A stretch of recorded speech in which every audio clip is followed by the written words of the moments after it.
Hello, guys. Welcome. He's running a little bit late. He had to run a few errands, but he'll be on here in a little bit. He had to run a few errands. But until then, we can just chat and talk a little bit.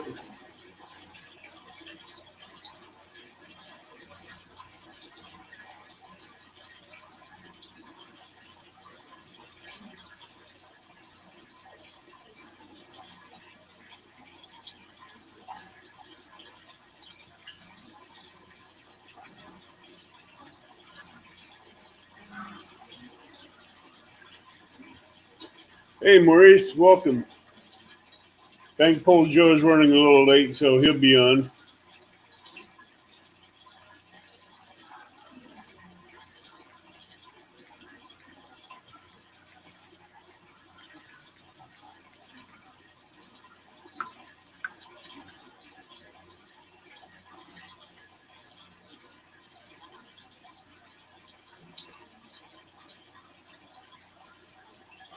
My day was good. I got to go out to the Mississippi, hang out with a fellow YouTuber, and meet a fellow YouTuber.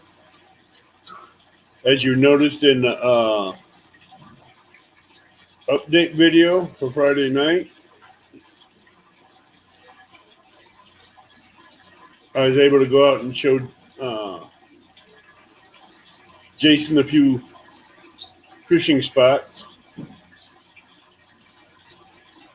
Even tried to get him into snagging for spoonbill, which was fun. He found out how much work it is for snagging.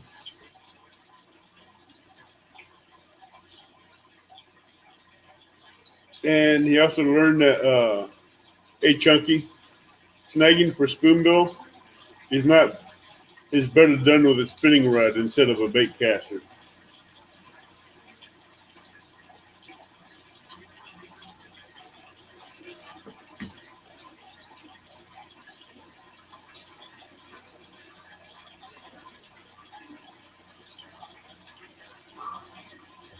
Yeah, he's running a few errands. He'll be back in a minute.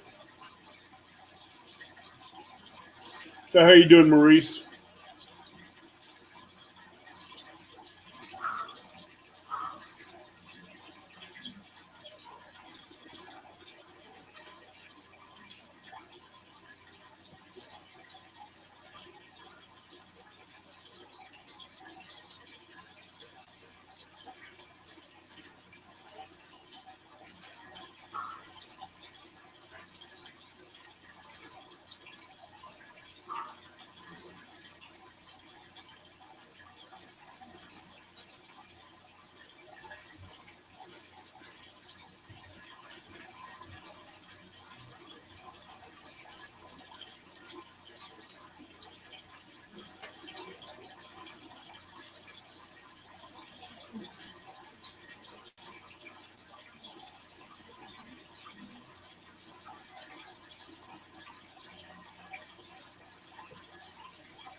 Okay. Still got you in the prayers, bud.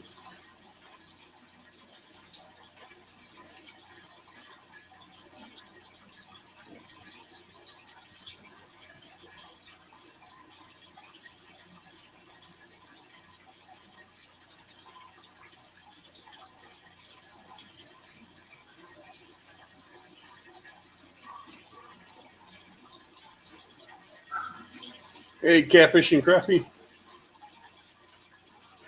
Or just gonna start calling you CC. CC, as James puts it.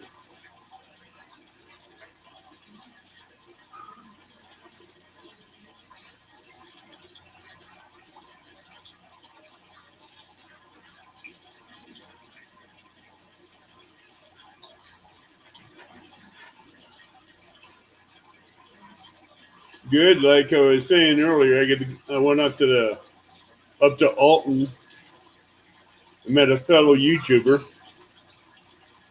showed him around a little bit to a few good fishing locations. He'd never been snagging for spoonbill, so I hooked him up onto that. He says he's got to go buy himself a spinning reel and a rod for that, so he can go back after it tomorrow. But he says he's definitely going to go back after snagging for some spoonbill.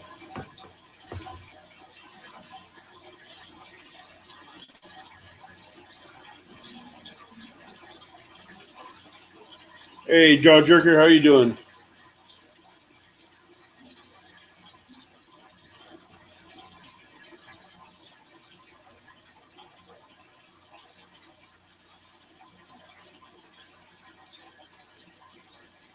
Who is that, Wicked?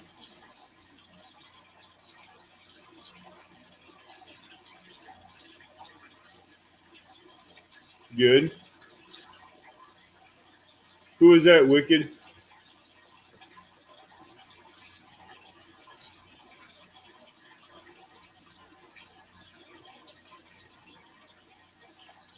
Hopefully that wasn't Jason.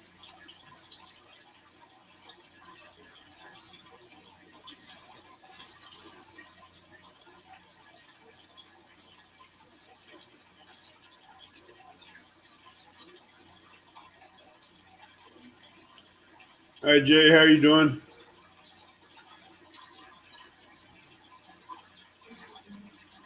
Oh, okay.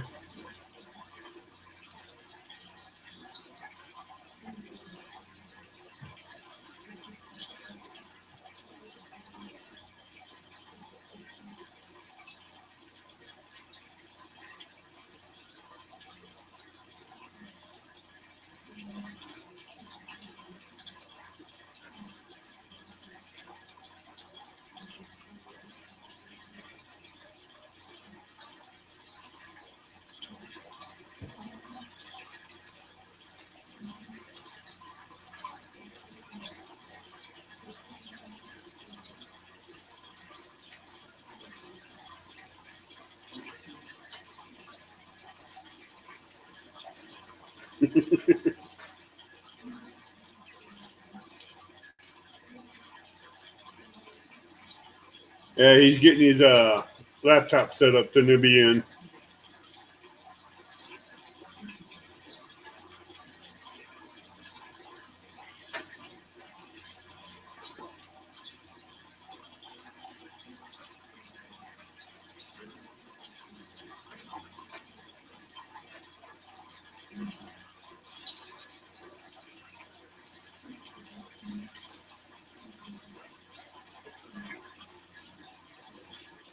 Hey, Jason. Your shoulders sore yet?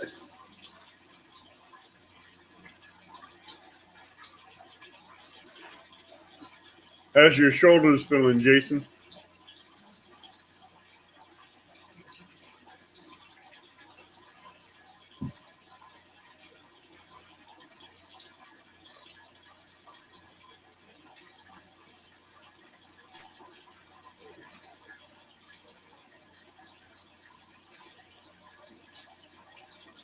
Hi, Outdoor Addiction. Hi, Palmetto. So, what was your thoughts on the concept of snagging for paddlefish?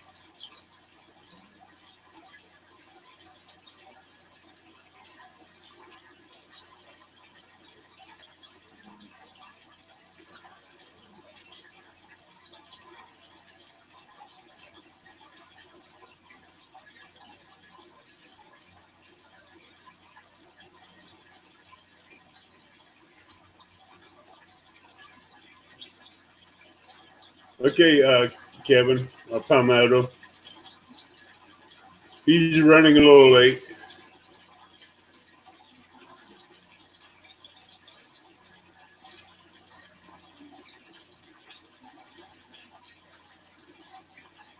Oh, you already went and paid that store a visit, didn't you?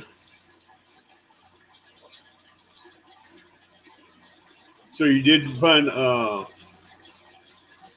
bait and tackle store I told you about?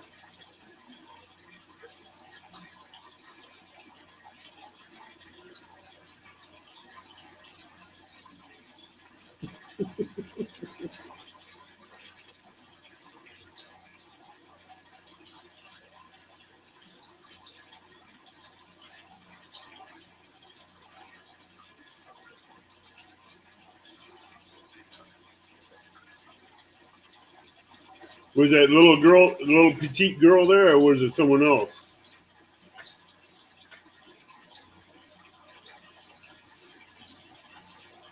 Hey, Great Outdoors, how you doing?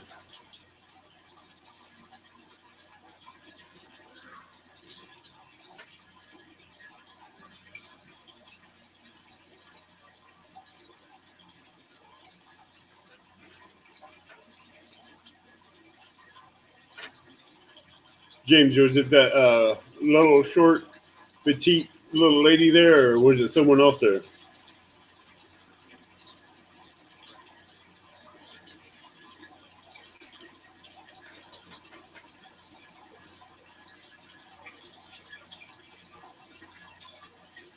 Oh, okay. You didn't get your rod neither? Rod and reel?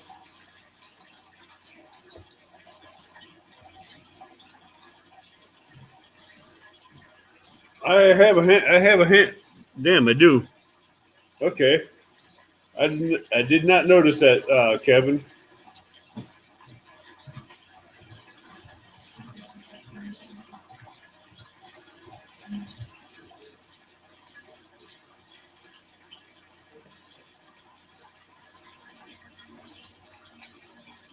Well, at one time I had. Yeah, that'd be a good thing. Get a good rod and reel. Just click on the name, Kevin. Uh, just click on someone's name. The dots next to them, and if in regular chat, you can click on their name and come up actions, report, remove, put in timeout, hide user, or add moderator. That's all you do.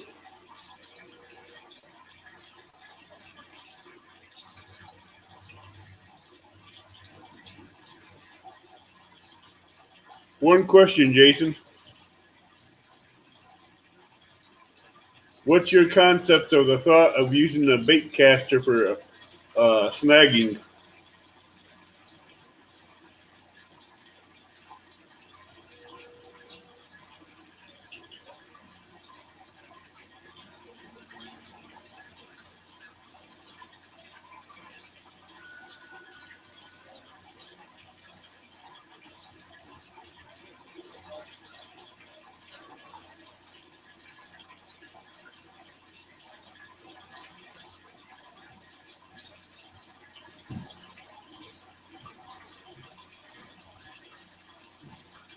I know. I got some water being cured for it.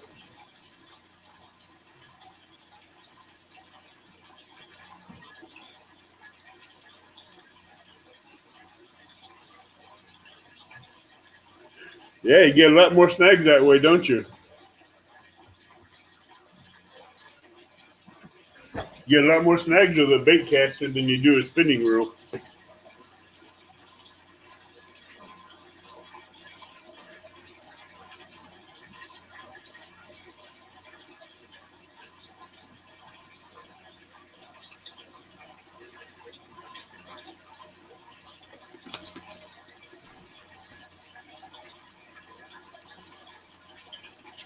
Yeah, I kind of figured it would.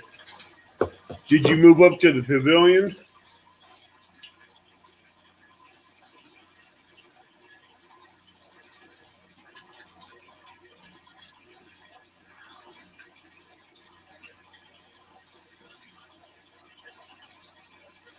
All right, talk to you later, Palmetto.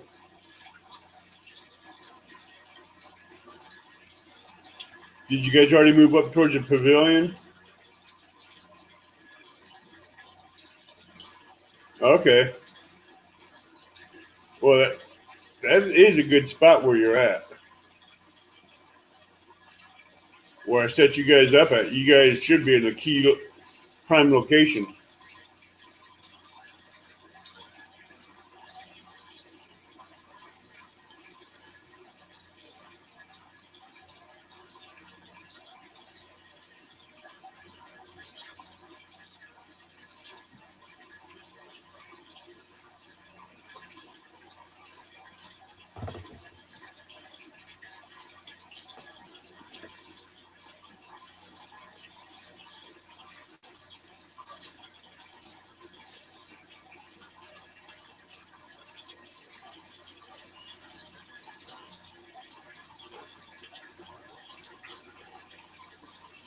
But I guarantee you, if it would have been Kaskaskia River, I'm sure you'd already had some big ones in there by now.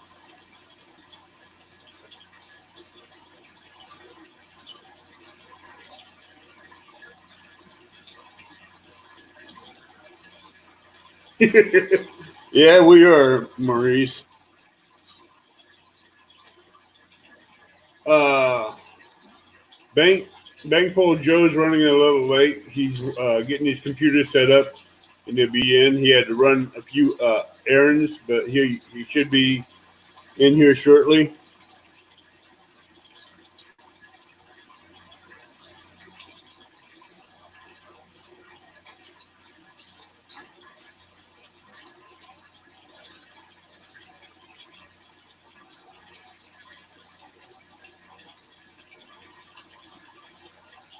James, you gotta be careful out there. You got a lightning warning coming in your way.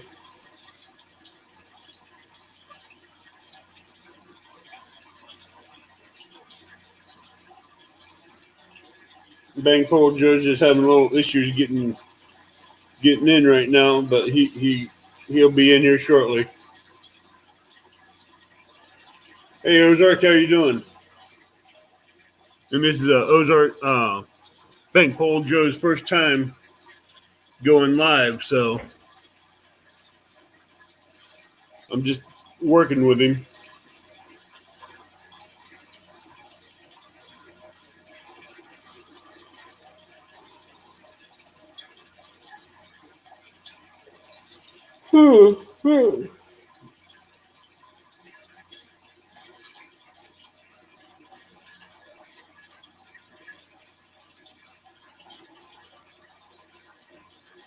Doing good.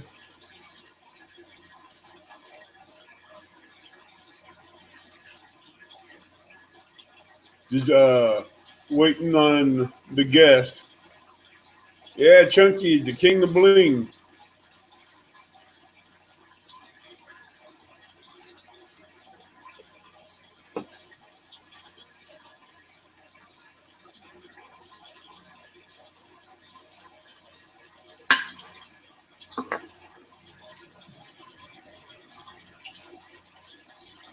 So if you guys have any questions you want to ask, you can go ahead and start.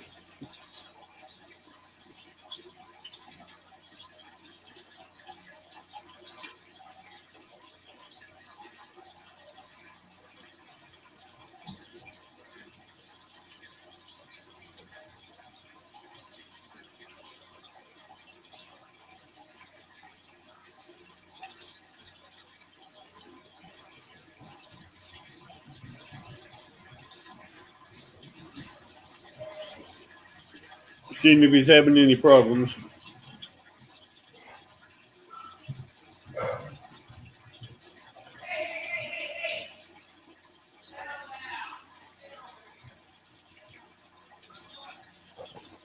Yeah, Chunky, it'd be nice to see you get back out on the river again.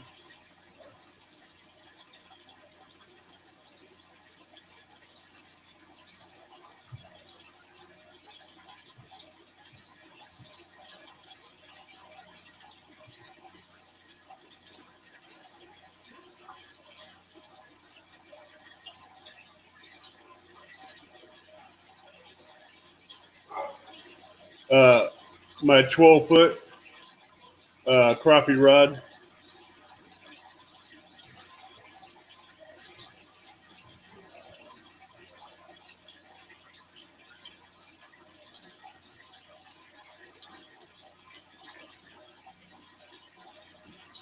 Yeah, we do miss your streams, Chunky.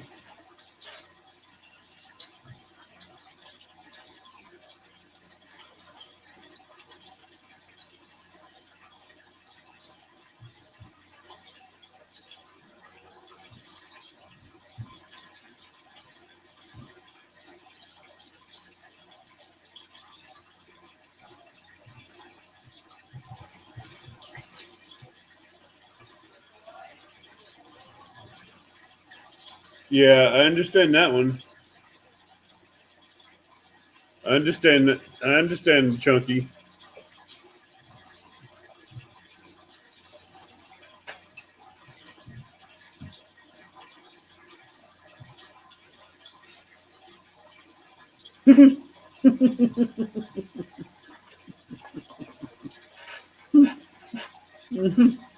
Mm.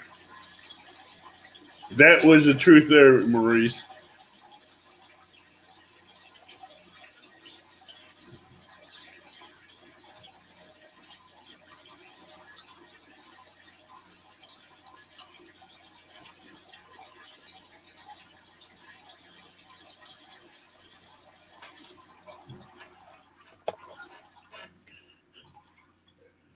Oh, I'm sorry, but that was funny.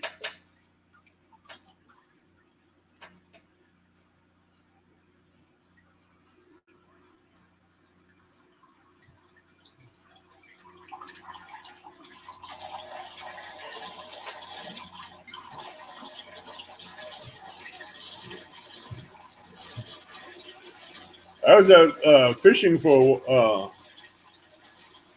a couple hours out there with Jason. We was having some fun.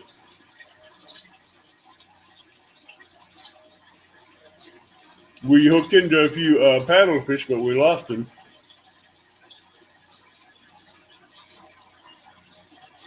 But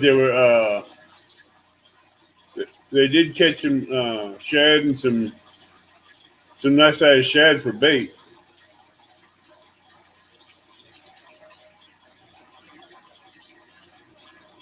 Ooh, what were you hunting for, CNC?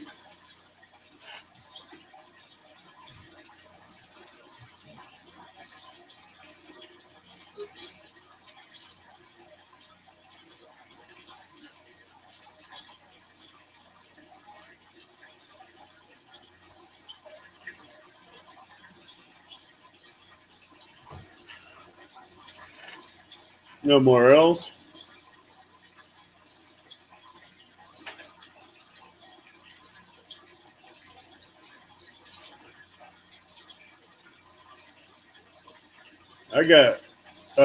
I stopped on the way home from the Mississippi from talking with Jason at one of my hideouts for morels, and I got 4 Ziploc baggies,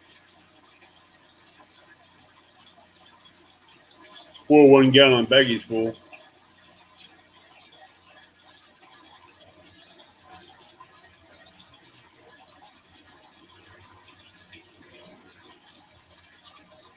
Here we go. Hey, I see me. I hope you see me. Yeah, we see you. So how you doing? Not too bad. Long day of work. Just getting off work today, but it's the weekend now. Okay, everybody, I think you all know who this guy is. For some of you that don't, this is Bankroll Joe. He does have a Hello, YouTube everybody. channel. I was just saying hello for everybody that's on looking on the list to see all the chat. You see Maurice, he's telling you hi. Ozarks, Catfish, Ozark, Crappie, Maurice. How you guys doing? See you guys on there. See James Dockery in the house. Few people out tonight. Outdoors. Morning. How you doing? Nice to see some of you guys out today. Sorry it took me a little bit of time chasing kids around, but we're done with that now. Hey, Jaw Jerker, thanks. Yeah, trying to. I met one YouTuber today. There's Chunky Cats talking to you. Chunky Cats, Jaw Jerker, some people I haven't seen before on here. Oh, they're all good. They're all cat fishermen, so the good people to.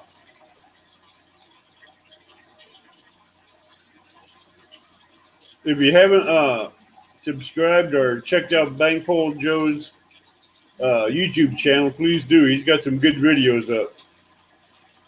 I've been following you for a long time. Have you? Yeah. Yeah, it seems like it's been a long time since my very first 100 subscribers. It's been Oh, a little treat. Trust me, I know that feeling. I'm at 300, and I tell you what, that's a long road. Yeah, it definitely is. I didn't think I'd get this far until about this time last year. I was sitting about 800 or so, and I was like, I believe next year at this time I will hit my 1,000 if everything goes according to plan. So we are here. We are finally here. So I'm excited about that. Miss Felicia's telling you hi. Hi, Felicia. How you doing? When am I going to start doing bank pole fishing videos? Well, I'm waiting on the river to go up, and the river down here is in Columbia. It's still kind of chilly, so I've been waiting on that. But I have been out, been riding, reeling, fishing a couple of times, but I still haven't caught anything. Now, did you start a rod and reel fishing video? Yeah, well, what I'm going to do is, as you know, I got the Catfish on Demand YouTube channel. So if you guys haven't followed me on that, follow me on that. But that's where I'm going to do the more of my rod and reel fishing. We are allowed like 33 hooks on the Missouri. So I typically put out 30 hooks or so on bank poles. So that gives me room to do like 3 rod and reels. So I may do a little rod and reel fishing on Big Muddy Catfishing just because it gives everybody something else to watch while you're waiting on me to, go out and take poles and all that good stuff. I watched your latest video, Catfish Smash. Yeah, it was a collaboration of last year's it was very end of the season. I didn't put out a video for the end of the season. It was getting chilly and I was getting skunked. So I did happen to catch fish, and I wanted to save a video back, so I had a video to start out this year. So I just held it back until this year started, and then I put it out. Outdoor Addiction wants to know spinning reel or bait caster. Well, I'm learning bait caster. I'm liking them, but I guess the spinning reel. I still prefer the push button rod, but that doesn't get me what I want done. So that won't I leave that alone. There's kid reels, as you call them, the push button reels. Yeah. They don't give you the line you want for catfishing. Yeah. Now, if they would do me a big favor if they could put that button on a bait caster. That'd be lovely. Yeah. Any kind of information you get for Great Outdoors on the regulations on the rivers. He's new to the area. He just moved down to Kansas City, Missouri. It'd help him. Yeah, on the Missouri and the Mississippi, I believe, and its tributaries, you are allowed up to 33 hooks. So like even if you got a partner, has 66 hooks that you can put in the water. So, if you're a bank pole or a trout line guy, somebody likes to set limb lines, that's about your limit. I usually only typically go with about 30 because I do like to rod and reel fish from time to time. Not quite as good, but I'm learning. I think as I'm doing bank poling, I'm learning a little bit more about where to find the actual spots for the fish for rod and reeling. So keep watching for that and see if I get that big one I'm looking for. Reese wants to know how you like this surge rod bank pole. I like the surge rod I got from Tombstone. Adam makes them here at Tombstone. He actually gave me a really good deal on them. I like them. And in comparison to a lot of the rods that I got, like as you guys know, I do have the Muddy River catfishing rod now, the Blue Cat rods, and the flathead rod. And I am having some rods made of my own, so I will get a good comparison of how I really feel about those surge rods. But as far as looks, I really like them. I've cast them once or twice, but I like to see how they feel when you catch fish. That's what I got to know. But I definitely got to know what it feels like to catch a flathead on that flathead rod. I was just dying to get me one of those, so I hollered at Chris at CatCon and got one of those when I got a little signature from him, and so excited to use that pole. They have to have your name on them, or what? When when you do your when you set your bank poles, you do have to have your information. So you have to have your name, your conservation number, and your address of where you live. So the ranger or whatever park ranger can locate where you are. A lot of my posts, sometimes I just simply put my name and my conservation number because I feel like conservation number has all that other information. I don't necessarily want everybody to know where I live. Oh, I So, understand that. so yeah, definitely. I do. You definitely always want to mark your bank poles. Do not put bank poles out there that are unmarked because they're likely to get checked or taken. That's especially around here. So, you take a chance when you set out those bank poles.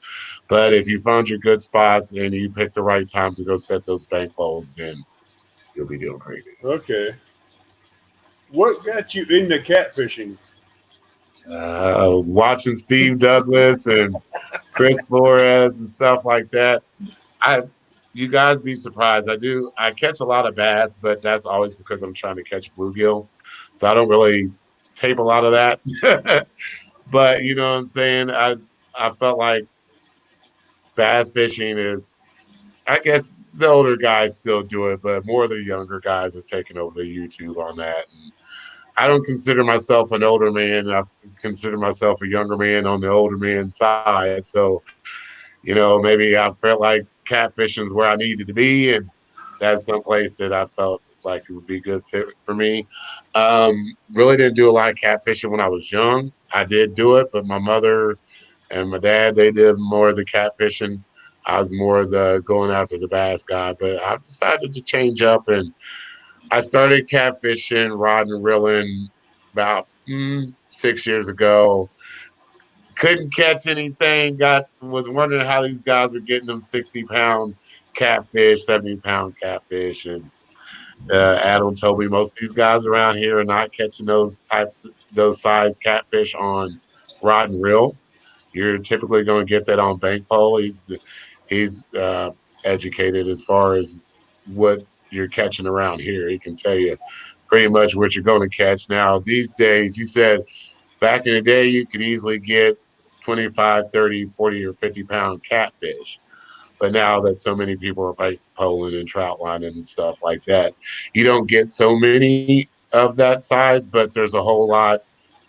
I guess there's a few bigger ones out there now. So there's a lot more space. So there might have been maybe an overload. So maybe that's why our fish weren't getting so big, but now they're getting pretty big. We've had some guys pulling 80, 90-pound flatheads out of the river.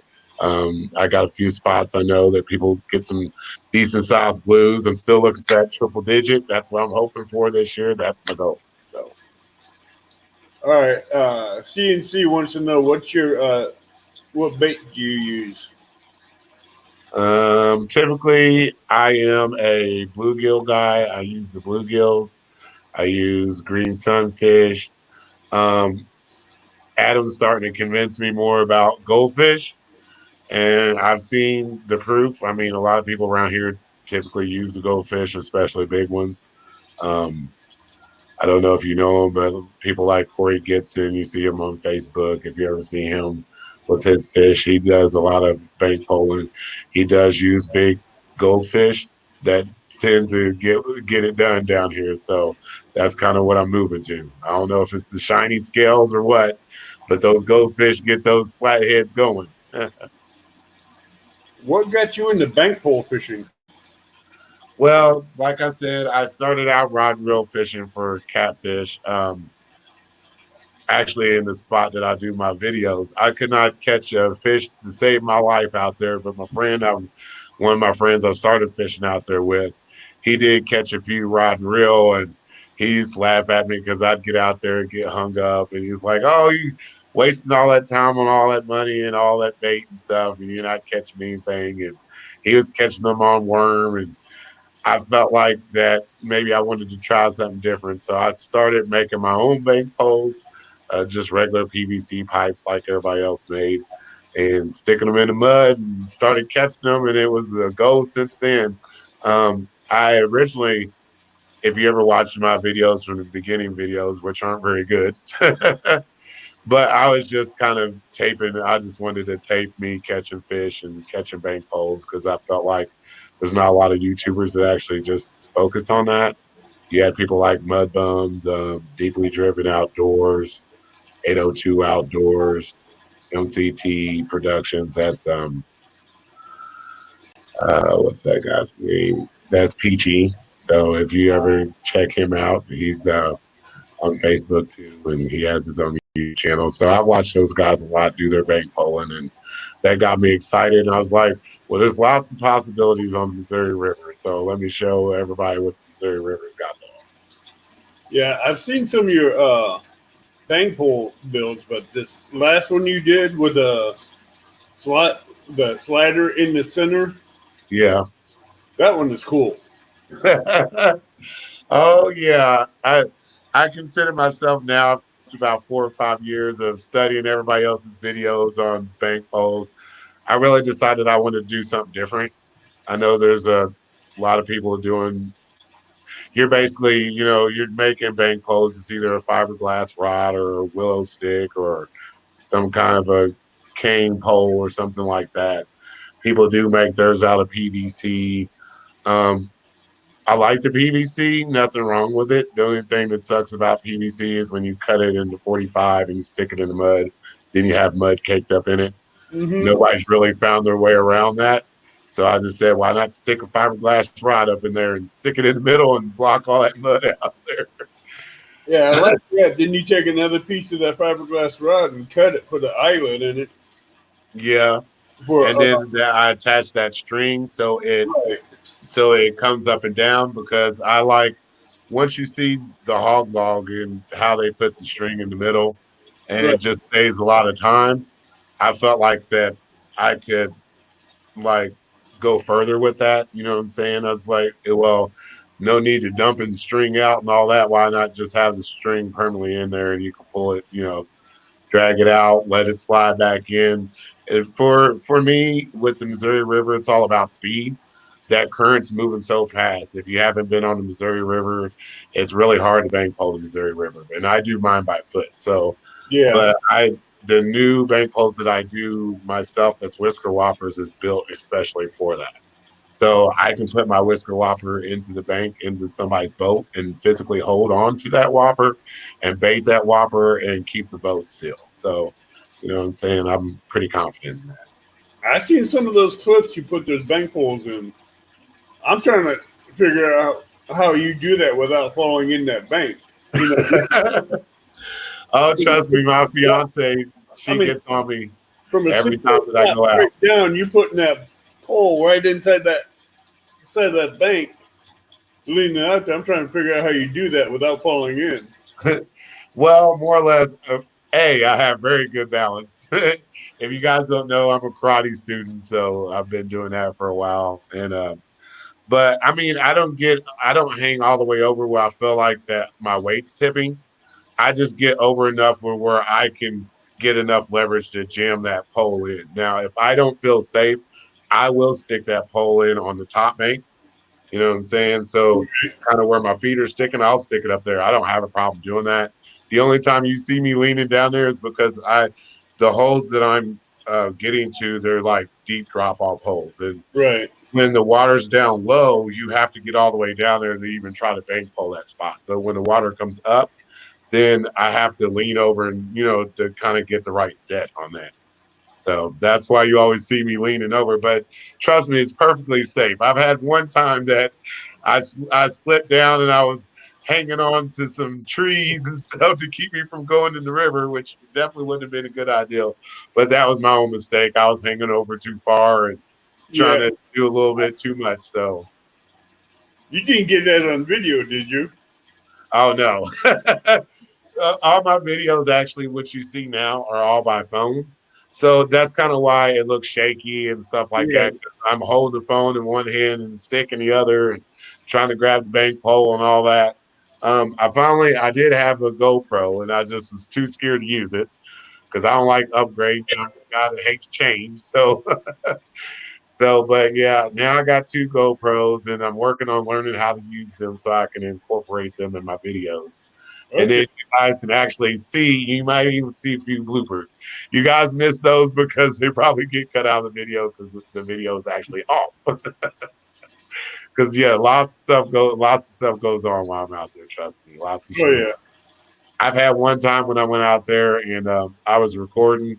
Well, I started to record for a video because I thought I might have fish, and I went out there and somebody cut all my lines, and not only did they cut it once, but they cut it twice and left some of the line up there for the see. So I don't know if they felt like I was in their spot or whatever, but that's what happens, guys. When you bank pole, people mess with your poles. I typically, when I'm setting poles, I was doing every 2 hours. I stopped doing that for a while just because it loses a lot of sleep, and I like my sleep. But when you do them every 2 hours, it typically stops people from messing with your poles if you check your poles at the right times. If you leave them overnight and you set them in the middle of the afternoon or late evening, and then you don't come out till early morning time, it's already been daylight. All right, 100 people have been by your poles. You just gotta trust that they haven't checked them. Oh yeah. 'Cause you know they will. Yeah, I surprisingly I've had my poles checked, but never any of them stolen. So I guess that's a good thing. You lost a few catfish, they take it. Yeah, I'm to be honest with you, it, for all the catfish that I catch, if they just ask me for it, they can have it because I don't really like cleaning them. I'm more of a CPR guy. Every now and then I'll catch one and let my mom have it because she likes the catfish meat. But yeah, I don't eat fish for real, so I catch it for fun. So, Okay. So, what do you have planned for your channel this year? oh, let's see. We got basically more bank polling. I'm really going to try to push my whisker whoppers a little bit more in my videos. I do have them in videos from last year, but also you see me using the other poles. But my biggest reason why is I'm scared somebody's going to steal my whoppers. So I only have so many sitting here in the house. You know what I'm saying? It does take a little time to build them, but No. I'm starting to trust leaving them out a little bit more. But yeah, more of that. I like you. If you guys don't know, I have hats like this. I got shirts, my own Bank Pole Fever shirts. I do have a Whisker Whopper shirt that I'm coming out with that's already made. I have my own versions of it, but I haven't made it. I haven't had a bunch of them made. They just say, "Show me those kitties on the back." Nothing too special, but enough to get somebody, to smile and check out your shirt when you're wearing it. So, Show me those kitties, huh? yeah, That is definitely something I would not have expected. yeah. Because the show where it comes from, because I'm from Missouri, so it's a show me state. So I figured, show me those kitties is pretty fit for me. I thought. And that was not coming from me. That was not coming from I do me. have some. That was not coming from me. Double dip. Double dip. First, I got my orange one on, No wrong, Dana. and then I have pink for ladies. So you can see that. I got that version, and I got this one. My fiance likes that one a lot. Then, of course, I got the one on my head. That's the orange version, and a high vis green. And that's it. I may have one more. black Way one. passion. Oh, cool. So I have them in a couple of different colors because, as you guys know, if you don't already know, high vis colors and glow in the dark is going to be my thing. My Whisker Whopper is based on glow in the dark stuff, so that's what we're doing. Matt, what did you mean by double day? So, what's that yellow rod up there behind you? Is that one of your fishing rods or your bank pole rods? That's my Whisker Whopper. How tall is that? This thing is it is. I'm gonna break my fish tank if I don't watch it. This thing is 7 foot. It is about 8 foot when you have the cap on. So slide the cap off, and it has a string down. If I shake it, has a line down in there. Okay. So I keep the line. You can store the line in the cap. Catch the line and put your hook in and put your bait on and go. Not gonna spend 15 minutes out there baiting poles, and I really, really hate untangling lines. My friend Jason, he's the one that helped me with this pole. He goes out fishing with me from time to time, and he'll tell you himself when you bank pole in that Missouri River. He's seen me almost end up in that Missouri River messing around with these bank poles trying to get them in. So, yeah, you better be careful when you're out there. I think you almost slip a couple of times in one of your videos. He shows up. He has his cameo appearance. That's Mr. Catfish Assassin. Check him out on Instagram, and he does have a Facebook page. So Yeah, check he's him in out chat there. right now. Huh? I told him to get in chat. Check me out. Come talk to me. He was asking you about Asian carp earlier. Then you had the statement of karate skills. Yeah, he knows. He knows I like my karate stuff. I do that. I haven't been for a little while now, but my teacher's a really good teacher, and I like him. With the virus thing going on, class has been closed down too. So, but right now I'm a green belt in karate, but I'm probably one of the top students in class, so I'm pretty good. You'll see me one day. Maybe one day I'll have me a little studio part time, and Yeah. I can fish the rest of the time. That'd be a perfect world in my world, I guess. Now, what do you Catfish on Demand? How old is that channel? It's only like a year or two old. But like I said, the only reason I wanted to make that channel is I wanted to focus it on rod and reel fishing and being able to be more free and trying other people's gear. I wanted to base Big Muddy Catfishing more on stuff that we have, you know what I'm saying, products that we have, and maybe a few select companies represent. Rip and Lips Hook, Alex Nagy. If you ever see him on Facebook, follow him. I love Rip and Lips Hook. I've been using them quite a bit. I've always used them on every bank pole that I ever had. I've always used them on my rod and reel fishing. I really believe in them. Um, I started using what is it? What's it called? Owner Perfection hooks, circle hooks, Super Mutu hooks, Yeah.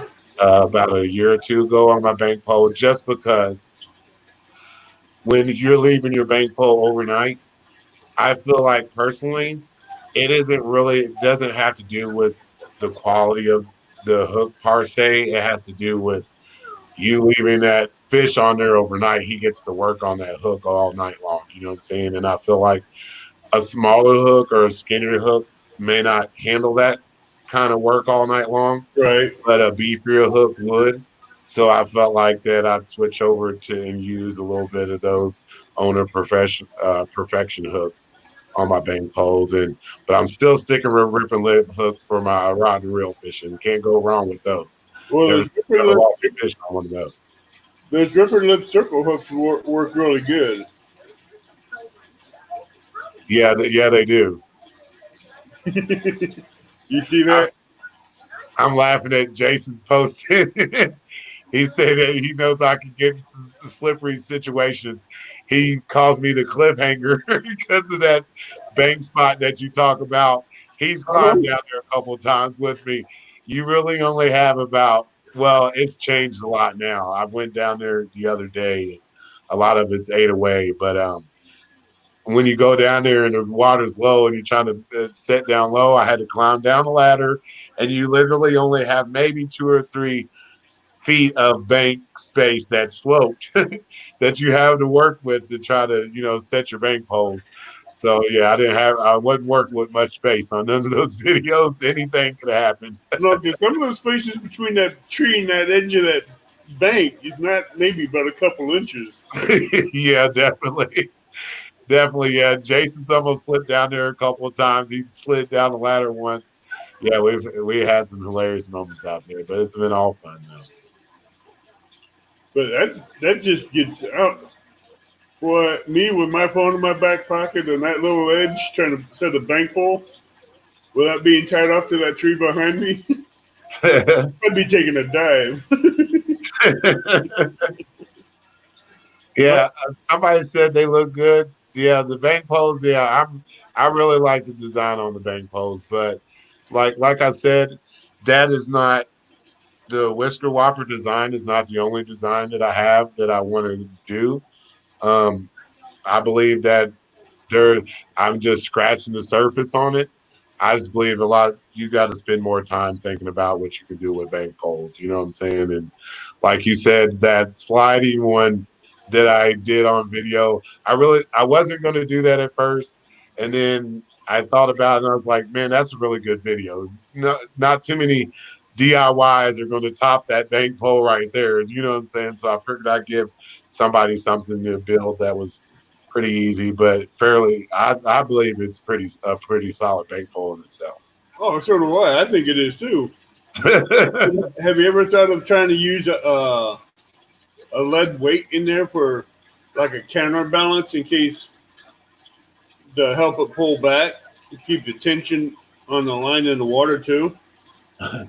Well, no, only because like I felt like when the line's coming through, it comes through and then it's back around kind of like that. You know what I'm saying? Right. And then, that's kind of why I had the stopper in there because in my head, I'm thinking if the line, as long as that piece of fiberglass can't pass back through, Right. it's all going to stay Yeah, compact. you had the rubber stoppers and you had the PVC lid with a hole drilled through both. Yeah, Going through it. yeah, yeah. And that stopper for me was meant just to stop that piece of fiberglass from coming out of there, out of the end of your bank pole. You know what I'm saying? So I felt like, all in all, it's pretty hard to break. I've tried messing with it myself to see if I could pull it out of there, but it's pretty tough. Yeah, I know. I seen that. But I know you So, scored that hole just a tad bit bigger than the line, so it yeah, slide freely up and down it. yeah. And all I did was use a unibit to make that. Well, on that, I think on that video, I probably used a drill bit, but I have a unibit now, so things are a little bit easier when I'm building these DIYs. So the next one I get to do, guys, will be a little bit easier. I know I have some jank tools that I'm messing with, but a lot of guys laugh and see me sawing away at stuff. I don't have clamps and stuff on my table, so I got to do it the old school way. Oh, neither do I. That's why it's always by hand. Yeah. I'm trying to see who all's posting so I don't miss them. I'm watching it. Plus, I got it on my tablet too. So Okay. I don't know who's all in here. How many people we got in here tonight? we have 13 right now. 13 lovely people, all good to talk to. Where's passion for hunting and fishing from? Uh, where are you from? Passion for hunting and fishing. I forgot where he's from. If you guys haven't subscribed to my channel, if you subscribe and you have a channel of your own, I will subscribe back, just so you know. I don't mind doing that. A lot of these people in here, they will support other channels, especially new ones and old ones both alike. They know to go over to other people's channels to hit the subscribe, the bell, and all that to share the love.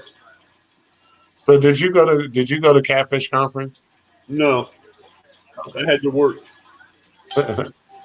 Evidently, there was a lot of people in Catfish Conference that knows me that I missed, but I don't know everybody. There's a lot of people that know me that I don't know. That's just because I don't know everybody. I'm not good with names, but once I meet you and I get a good conversation for you, I usually remember who you are. Okay, Wicked. He can't chat now, but he's listening. Great Outdoors just subscribed to your channel. Have I ever used jug lines? I did it with Jason. Jason uses some jugs. I've done it with him. Me personally, I'm still figuring out a style that I like. I don't know about jug lines. Sometimes I think the leaders get tangled up on them for me, and so that's why I'm scared to use them. But I think with I'm using like a drop shot style on my bank poles now, where I'm attaching that line basically directly to the center line. So I'm attaching the hook. So I'm putting like the hook directly on the line. So it's just the swivel's just spinning around and tying knots on both sides. Now, if I do it that way, to me, the fish going around, he doesn't get tangled up. He can just freely go and go around. But the Missouri River, that current, as it's going so fast, a lot of times I get like some braided line like this, and I'll use it as leader. You'll have the fish, if it's down, the fish is down here, the river will have them twisted up on the line, and when I pull it back, I gotta pull it back down. It tends to be a lot of hassle, so that's why I started using that drop shot rig on those. Maurice is having a hard time subscribing to your channel, but Ozark just subscribed. Okay, thanks for subscribing, Maurice. I don't know why you can't subscribe. It should be. I think we're friends on Facebook. Send me your channel link, and I'll try to subscribe to you and see if you can subscribe back. I'll do that after I get off this live link and try to get that done. Do you ever use heavy gauge barrel swivels for from where your line is from one line to your leader line to your hook? Well, okay, so like this would be the end of one of my lines, and I'm using one of those like those type of barrel swivels on the end of my line. So basically, if you've ever seen like the mud bum style leaders that they were using, I learned how to tie that leader myself. And if I use a leader, that's the kind of leader that I use. But like I said, I've been using the drop shot now, so I just attach the hook directly to the line. Okay, good. Oh, Maurice subscribed to everyone. Trust Well, me. I'm glad to be part of that, everyone. Anybody that has catfishing videos, trust me, he's one of your subscribers. Yeah, on my channel, my actual channel name is Bankpole Joe. It is under the link says Big Muddy Catfishing with Bankpole Joe, but I just shortened it down to Bankpole Joe because there's a Big Muddy Fishing guy. And trust me, I've had people message me on Facebook thinking I was him. And I was laughing. I was confused as to who they were talking about. And then once I looked him up, I realized who he was. And for the longest, he was, when you searched, he is the first name that came up because he had more subscribers than me. But now that I'm bigger now, I'm the name that shows up when you search that. So, yeah, you can find me under Big Muddy Catfishing, under Bankpole Joe or Bankpole Fever, or the hashtags Bankpole Fever or Whisper Whopper, things like that.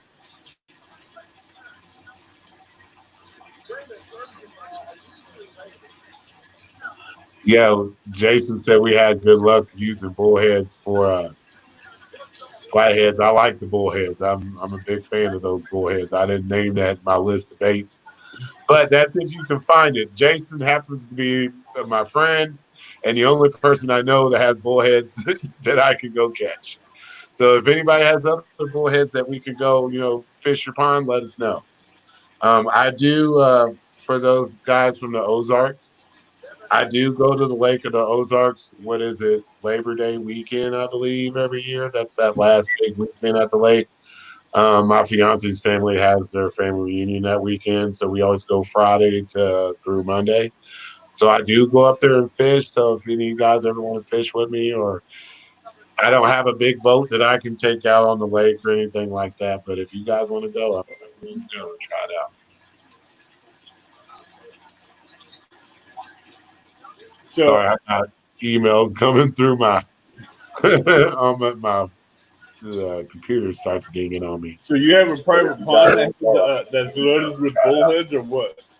No, my friend Catfish Assassins, Jason, he has bullheads in his pond. Coming So through we're fishing out there. Okay. 'Cause I know I've been looking for places around here to catch bullheads, and I can't find them. Yeah, I didn't know where to find a bullhead to save my life. It just so happened that me and him met a couple of years ago, and then we pretty well hit it off once we met. We met on Instagram, and he just so happens to have some bullheads in his pond. And that's how we did that bullhead fishing video. We're at his at his pond at his house, fishing those bullheads out. Yeah, because I used one last year that someone gave me that's alive. That was only about like 6-8 inches. Put him on there a hole, hooked into a big freaking flathead. Hey, that's the way to be. That's what I like to see right there. Like I said, this year, I'm hoping to get a little bit more action than I did last year. That's the plan. So, with everything going on and the virus going on and stuff like that, is more of the reasons why I haven't put out any videos either. I kind of been letting this lockdown kind of chill out and everything else. I've been out with the family fishing, but I haven't dedicated myself to bait pulling yet. Right.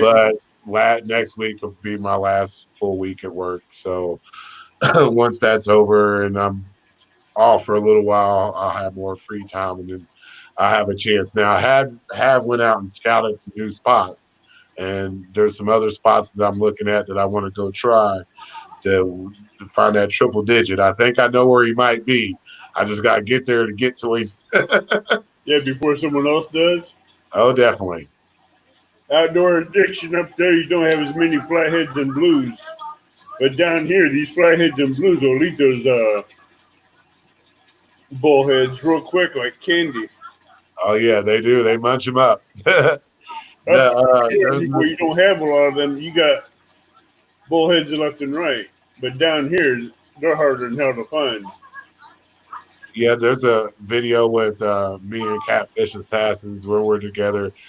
That blue cat that we caught together on Bang Pole, we caught that on a bullhead. Actually, a small bullhead. Actually, You caught a what? Very big. I missed that one. What'd you say? I'm sorry. I missed that last one about what you caught on that small bullhead. One of the videos I have with Catfish Assassins, where you see us standing on the bank and got some bloopers going on. Well, the blue cat we caught in that video, it's on bullhead. Oh, okay.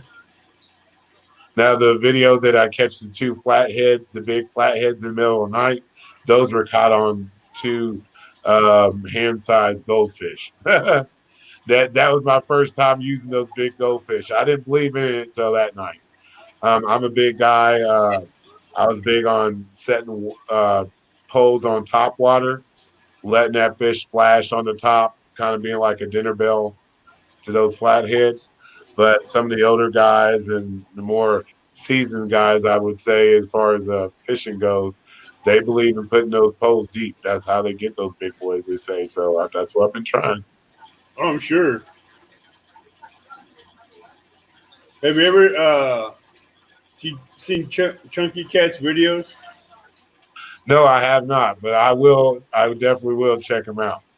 There's a lot of people that follow me that got YouTubes that I haven't had a chance to get on and like really check out their videos. But give me time, I will. I've been frantically watching catfish videos because I'm running out. So I've But been trying to find new people we, to watch because people like Steve Douglas, he hasn't put out anything in a while, and I think lockdown's keeping him from putting out anything. So Chunky Cats has a nickname. He's a king of bling. King Because of Bling. yeah, because at night, if you're night fishing with him or seeing his videos while he's night fishing, his rods are lit up. I mean, he has blue lights behind him, but those things light up like you can seriously see them from 400 or 500 yards away. To see, and that's the way I want my bank. That's the way my bank poles are going to be. That I do it with the high vis and the glow in the dark, and if you use the black light, you're going to be able to see those bank poles pretty far off. Well, So yeah, but if you see some of the tapes that he uses and you hit them with a light, you'll see them from almost a mile out. Yeah, that's some seriously high visible light that's tape. a good thing. Because he lights them up with a blue light, and they light up good. Imagine how they light up if you hit them with a 2,500-watt headlamp. Yeah, true. So we call him the king of bling. What's up, James Catfishing? I see you in here. I got to meet him at CatCon this year. See some other people. Wicked Whiskered Outdoors. How you doing?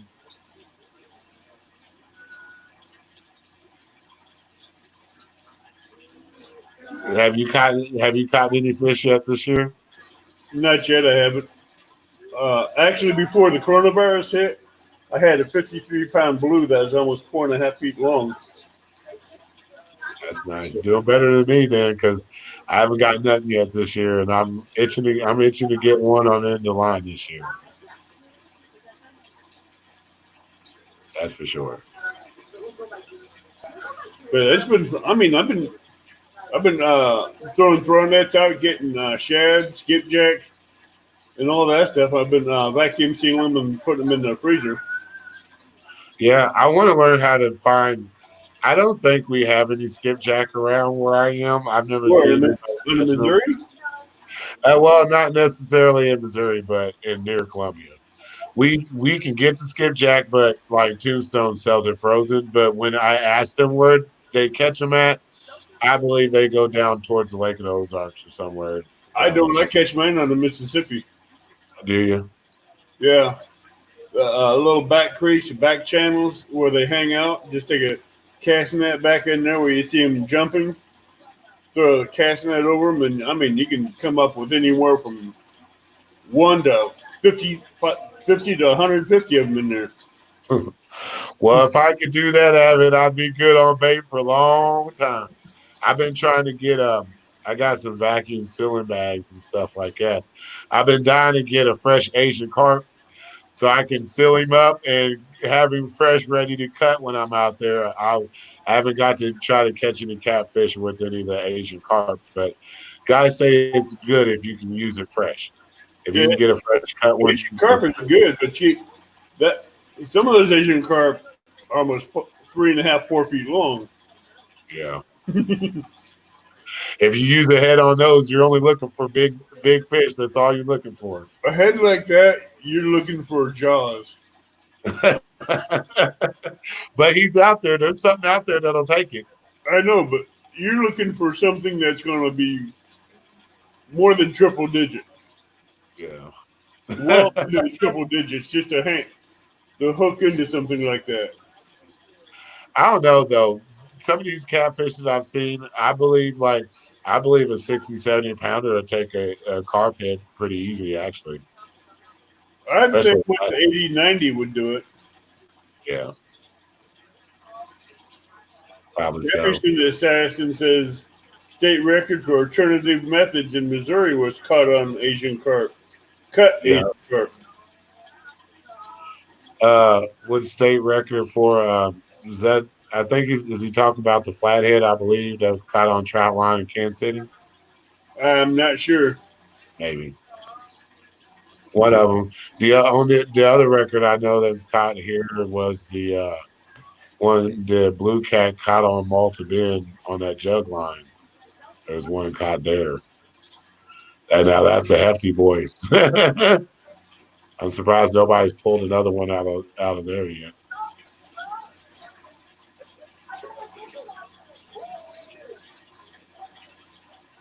Yeah, I agree with you on that, James catfishing. I felt like I was a little sick after I came back from there. I'm not sure if it was the virus or not, but been recovering from a little bit of a cough since then, but nothing to be too concerned about. So it is what it is. I guess if I had it, it's gone now. So Yeah.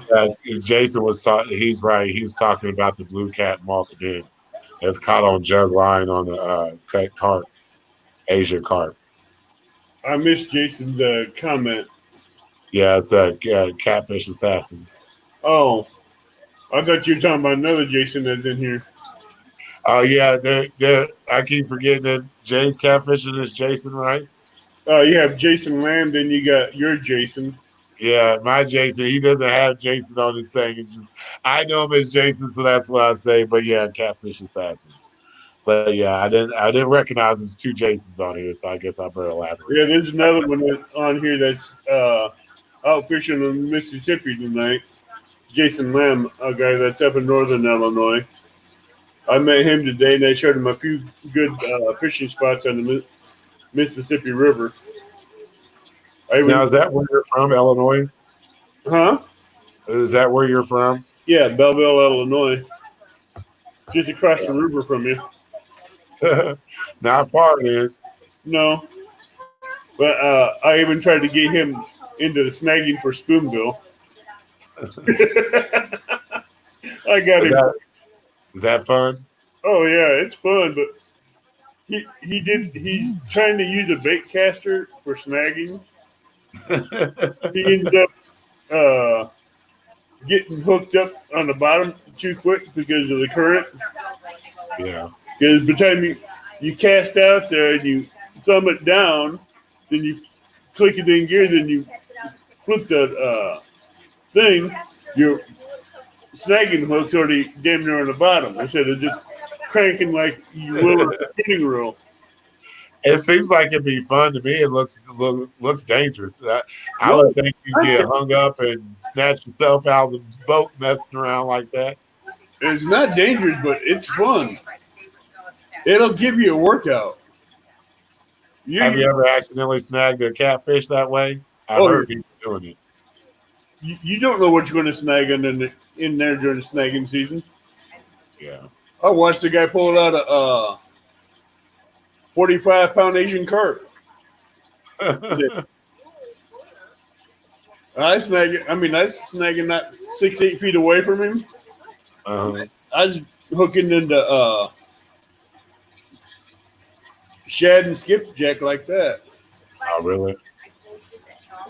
I mean, they were schooling up there by the Alton Dam. Yeah, I ain't never fished by there. I'm dying to go to what is that? It's the dam down south, down by the Lake of the Ozarks, Truman Dam. I'm trying to go down there. I heard some good things about there. Like to get some bank poles down there too.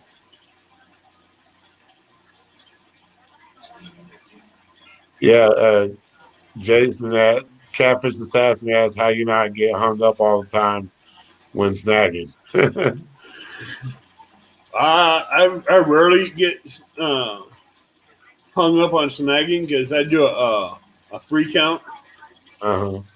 Then I start reeling. But if you go longer than a 3, it's your bait, your sinker, your trouble number 10 treble hook with a 5-ounce weight is going to be on the bottom before you get to 8. So if you do a 3 count, like 1, 2, 3, and start reeling and snagging, you're going to hook into a paddlefish. because those are not towards the bottom. Those Okay. are closer to the top. Yeah, I've never seen nobody catch them. I see pictures of them all the time, but I haven't done it myself. I haven't I gotten get to some do that. 6, 8, and 9 foot paddlefish caught Really? today. What's the record? And you're in Illinois. Illinois, I think it's a 84-pound paddlefish. The That's a only way big you old don't get food. snagged up, Jason, is like I said, do a 3 count. When a bobber, when your weight just hits the water, go 1, 2, 3, then crank. Start reeling in. That sounds simple enough. But if What I you want to learn is do 1,001, about if you do the 1,000 count, you already messed up. Just what I want to use is 2, learn how to use back bumping. huh? Um, I want to learn a little bit about some back bumping and bouncing. Somebody told me that one of Back my spots bouncing. was really good for that. Yeah. Yeah, that's a good technique on boats. You know Justin Fishing Fetish, right? Yep. He can help you with that one. He's a boat fisherman. How many boat fishermen do we have in here?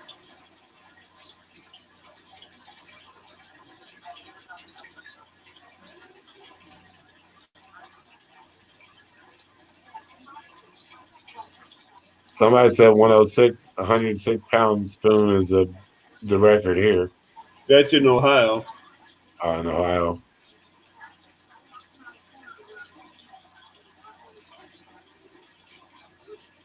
Catfish and crappie. Can you give Thankful Joe some insight on back bouncing for cats?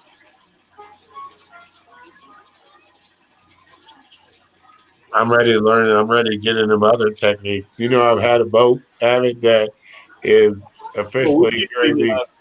Weekends in Kentucky. I'm sorry.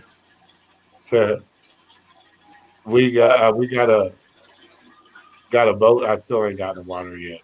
2 years.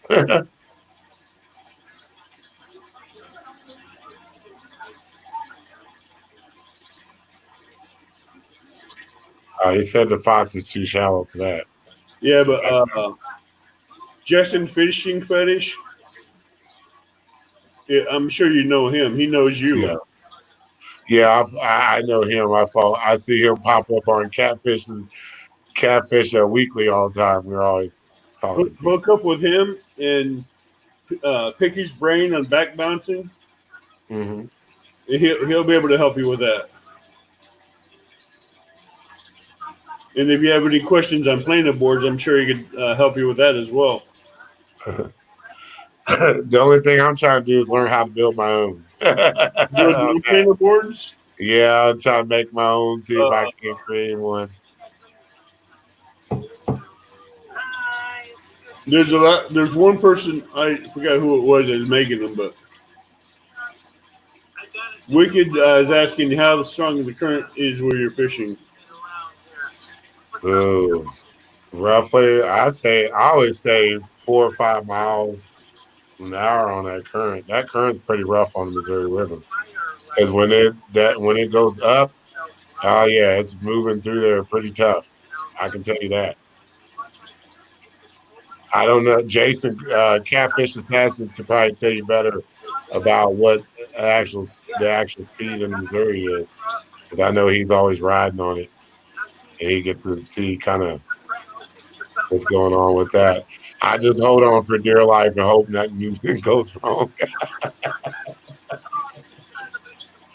But I like being out on the boat, so I'm not one to complain. I get in there and put on my life jacket and roll out.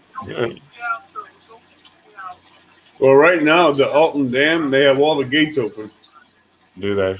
I mean, they have it wide open where a boat with a small motorboat can go right through there without even touching the bottom of the dam. Oh, really? I mean, it's just that river is just roaring. That's cool. but it's not flooded, but it's going. But you snagging right there, down there right now. I mean, we could answer your question. What do you say? How strong? How strong is the current? No, this one here, I'll post it for you. Uh,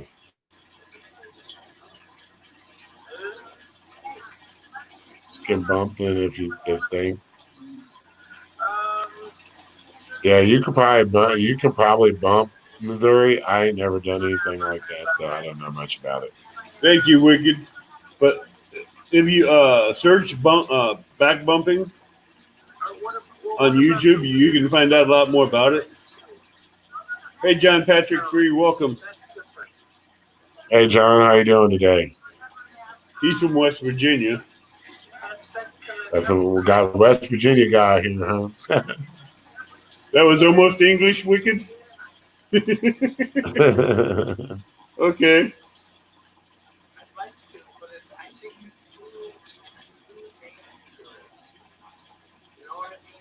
So, guys in chat, what do you guys want to know? Guys always want to ask me questions, and All right, guys. I'm just now getting to go live. By the way, mobile live again, so I'm excited about that. Well, I'm glad that you decided to come live as a guest on here. Anything for you, Avid. I was going to come through when you shot me that message. I didn't You'll know actually be the first one to ask me. So I know you were talking about it a while back about going live or doing a live feed, but this gives you a chance to get a feel for it, whether you like it or not. Yeah, it's not bad. No, it ain't bad. It's as long as you interact with your people in chat, it's good. I don't know if I'd be good at asking the questions. The Wicked wants to know what's your PB What is my PB? on the blue. Probably, I'd say 47 pounds. I'm pretty sure that blue that we weighed was about 47 pounds. And then I've gotten,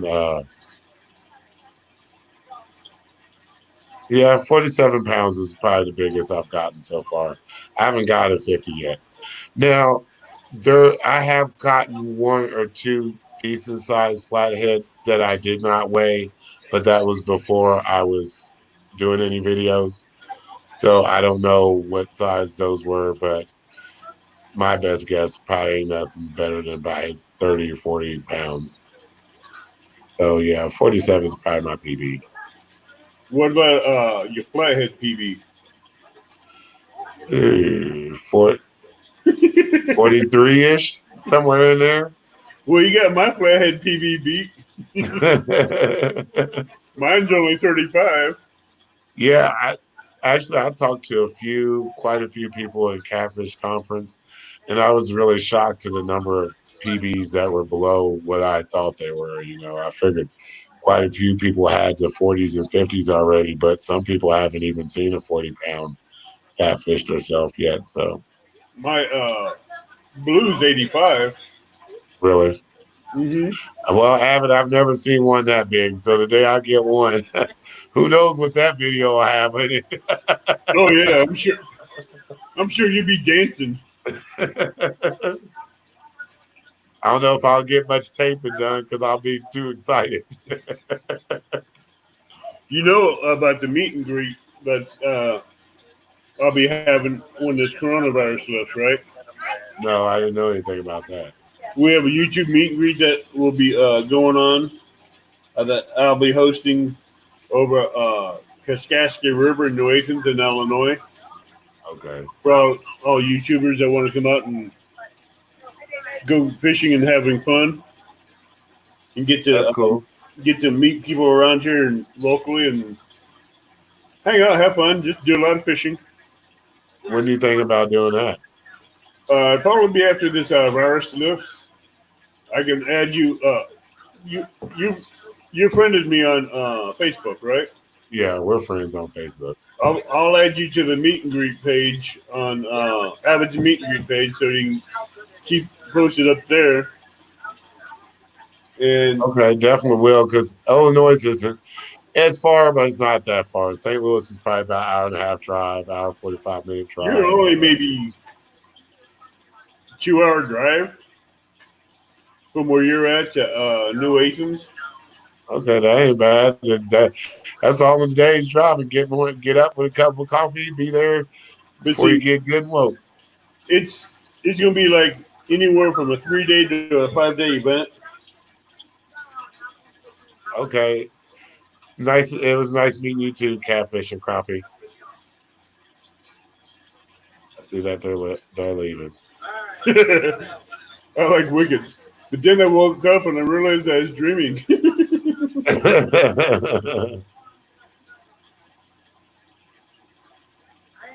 Jay's catfishing. If I drive over there, you'll take that. Okay. Yeah, don't pull cards because I'll call you out on that. Yeah, you I've better. already been to St. Louis a couple times already. So, He's up in Chicago. oh really? Uh huh. I really want to get some bank poles in Illinois. So I don't get me because I am tempted, and There's some it's not places. that far to go. There's places on the Kaskaskia River. We can go on the other side of it. There's a hot Highway 13 goes across it, and on the other side it's all wooded where you can put bank poles out. Oh really? Uh huh. See, y'all need to get. That's where I need to be. It's somewhere like that. And hey, you put bank poles out down around the bridge on both sides. And then I'll never go home either, too. She'll be calling you and talk about where's Joe at. He hasn't came home for 2 days. Well, Be like, we left him on the river. He's still out there. he's out here doing the jig over all these big catfish he's catching overnight. Joe was my rod and reel of choice. Well, if I had to say anything right now, if you're asking me right now, my probably my rod of choice is going to be. I probably say the Muddy River catfishing rod. I have not used the big cat fever rod other than what I use with Jason. That's the brand he uses. So I haven't really got a good feel for that. I'm like really kind of just now expanding on my rod and reel. I was using Walmart reels to start with. So anything's better than that. I was using the tiger reels, um, or the tiger rods or whatever, and from Walmart, and then I just started upgrading the last 2 years. That's when I got the Surge rods, and then I've got the Muddy River catfish rods. I do have a Rippin' Lips rod, spinning rod. I do have one of those, but I really only use that when I go to lake fishing. So when I'm going fishing for bluegill or stuff like that, sometimes I'll take my Rippin' Lips rod out with me, and I'll cast that out and see if I can't catch a channel cat or two while I'm out there. Okay. When this coronavirus lifts, I'm taking a week off just for the cat meet and greet. A week PTO. Well, if you guys have that meet and greet before I go back to work, I'll definitely probably make it because there's no reason why I can't. Gives me a Right. reason to get out of town.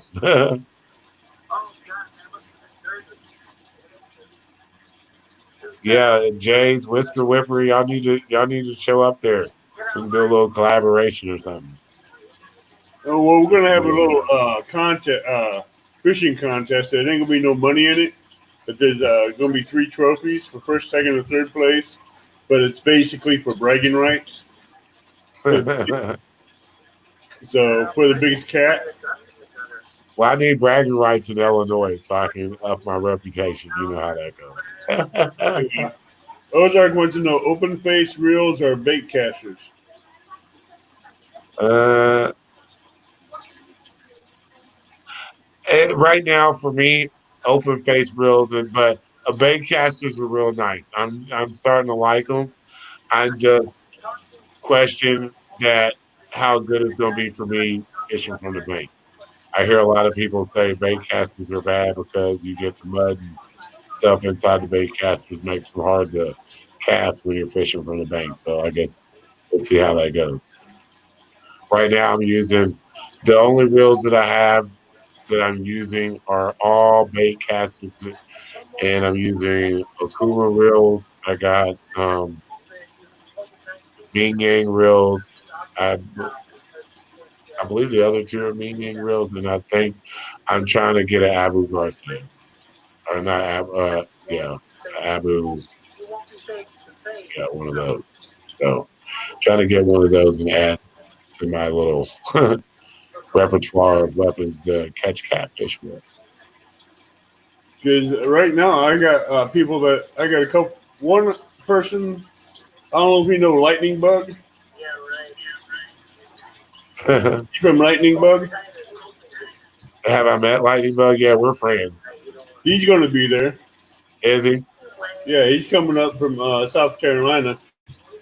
Okay, that's cool. Of course, he has a new online store called Burn and Drag. Burn and drag. Yeah, I have to as check well it as out. Lightning Bug. Yeah, I think the first time I heard about Lightning Bug is when I think he came out with those lightning bugs or whatever, and then everybody's making a big deal about how it was like the whisker stick, and, and I was just like, or the lights or whatever. So that's actually how I met him. He's a pretty cool guy. I I have my cat busters. I have my Akuma rods, and those are the rods I like. But they don't make cat busters anymore. But I know a place where I can get some 10, 12, 10, 13, and 18-foot Okuma longitude spinning rods, pretty cheap. So I'm going to probably end up replacing my cat busters and retiring them for backup to give me a couple longitudes. Uh, the longitude Kuma rods. When you talking cat buster, are you talking that the white and black and yellow rod from Bass Pro? Yep, Yeah, I got three of those. I love them things. Now, question for you: how heavy of a weight can you throw on that? I've been throwing 5 and 8 ounce weights, Really? but mine are heavy action rods. Mine ain't medium rods. Okay. I throw a 5 ounce weight real good with it. Yeah, on It's the good Missouri with River, 4 on we need at least 8 ounces or better on the Missouri River. in Missouri. Oh yeah. I could do that with a 5 ounce pyramid.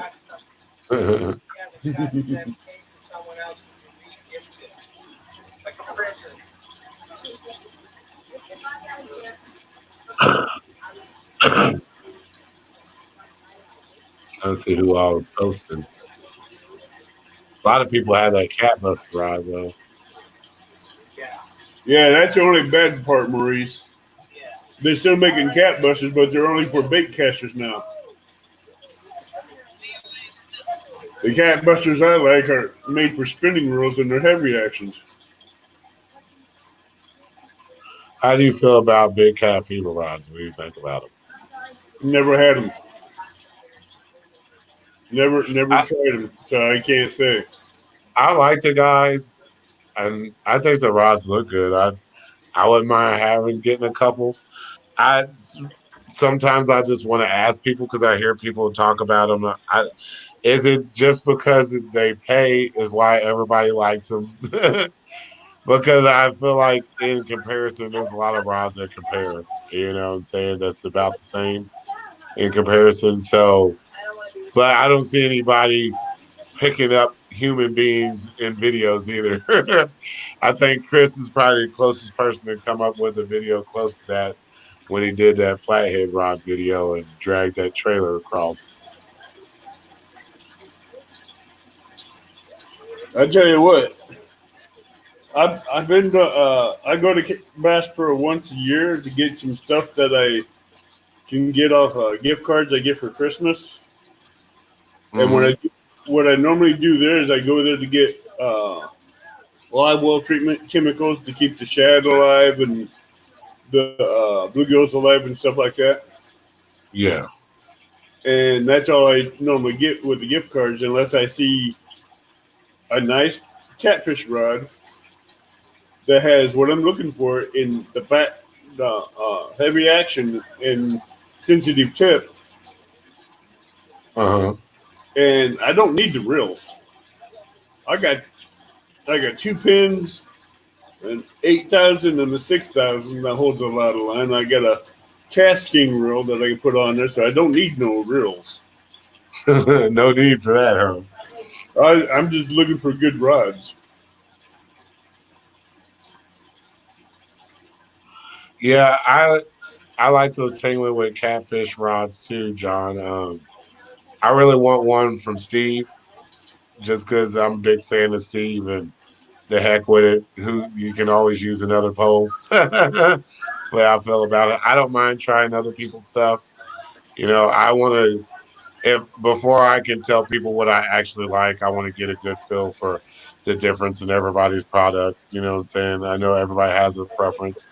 There's stuff that I look for and the stuff that I buy. More the stuff that I buy is based on because I'm fishing in Missouri and I'm fishing for that heavy current. So I'm looking for stuff that is going to throw 16 ounces out there and without an issue. And because when you throw out in Missouri, you want to be able to sit out there. You don't want that current taking you down.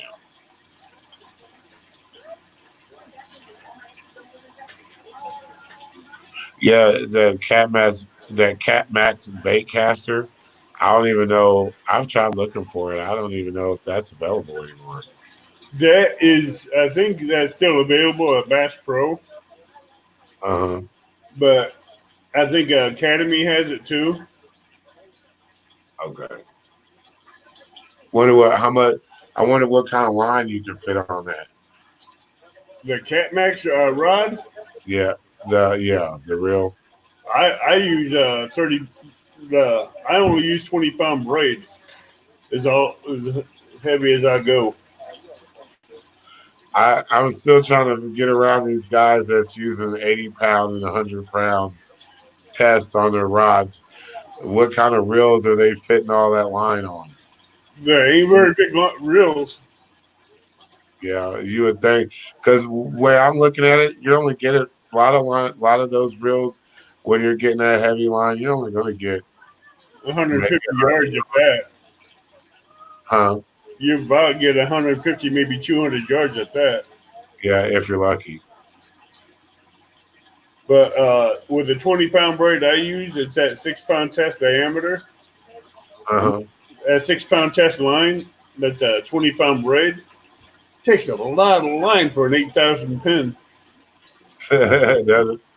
Yeah, one time I spent almost $75 for 5 packages of braid at 300 yards a piece, just to put on one reel.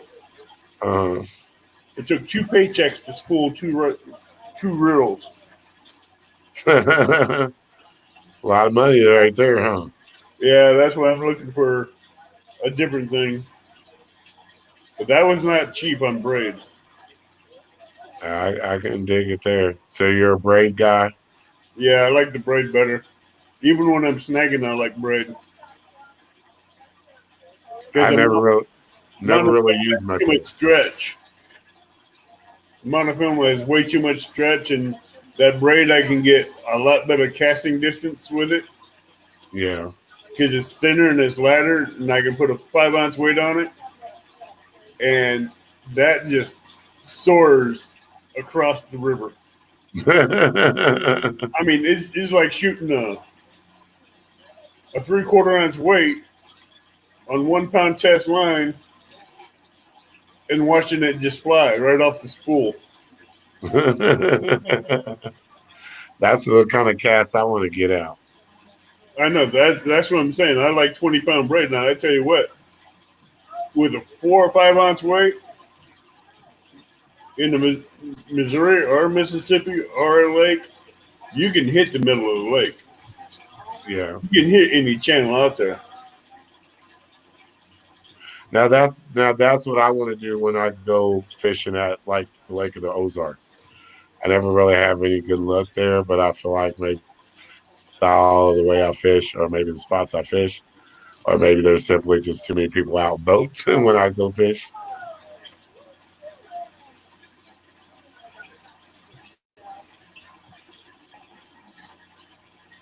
Yeah, Jay says he likes braid when he goes muskie fishing with a steel leader. Yeah, braids do not stretch like your monofilaments. I do not like monofilaments, even if it's a big game. They stretch. I don't like the stretch. Now tell me why stretch is a bad thing. Stretch and like you're bank fishing with a medium heavy or a heavy action rod, Yeah. and when that catfish takes that bait with that circle hook, it's going to load that rod. Okay, and when you pull back and it's already loaded, you're going to stretch that line before you get that hook pulled back in that catfish's mouth. That line's Okay. going to have a stretch, but where you do it with a braid, as soon as you pull, that line's pulling back down at the hook. So it's more it's instantaneous It's versus a instantaneous delayed time. set. With the braid, then you get that sinker setting on the bottom and it's sliding through there. It's gonna has to pull that sinker up. When it pulls the sinker up, it's stretching there. Then it's gonna stretch inside the fish's mouth with the fish's mouth closed. So you pull them, making a bigger stretch. It's like a rubber band. Yeah. That's why I like the braid, where you just pull on it and it's already done. Well, I might have to try a little bit of that. You might have me convinced to try and trade. There's one other line that don't have the stretch, but it's not a monofilament. It's it's not a braid, but it's not a monofilament, but it's mono. Mono don't have much stretch to it, but I still like braid because trying to find mono between the two plastic lines is hard enough as it is.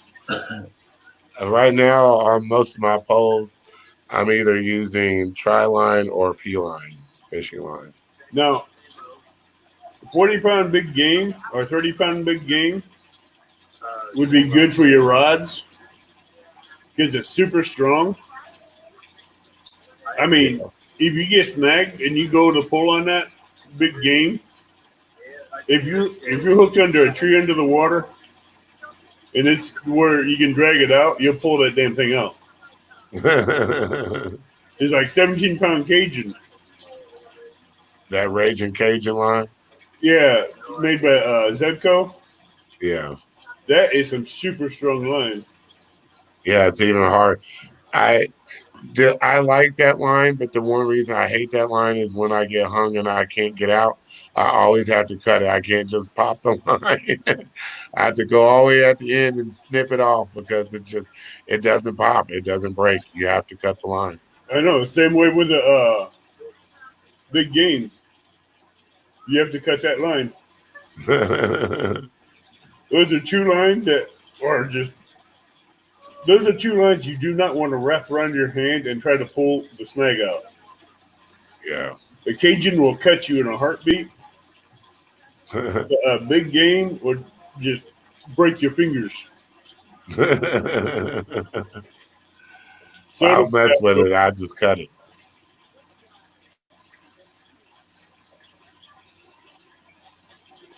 I mean, there's just. I've seen the guy use mono today, snagging. I mean, he's using 80-pound mono on a big ass bait caster. Hey, Charles Hubbard, how you doing? And after his third cast, he kept forgetting to thumb the line, and he was rolling it in, hooked into a nice little spoonbill,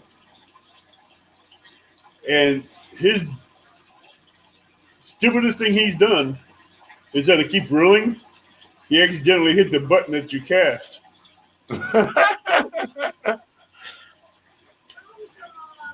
450 yards of mono gone, just like that. And I mean, that spoonbill was running, hit that current, and it went running. And I tell you what, that guy, by the time he got that reel clicked, he only had about maybe 4 inches of line on that reel. And he didn't even keep that. It broke right at the reel seat.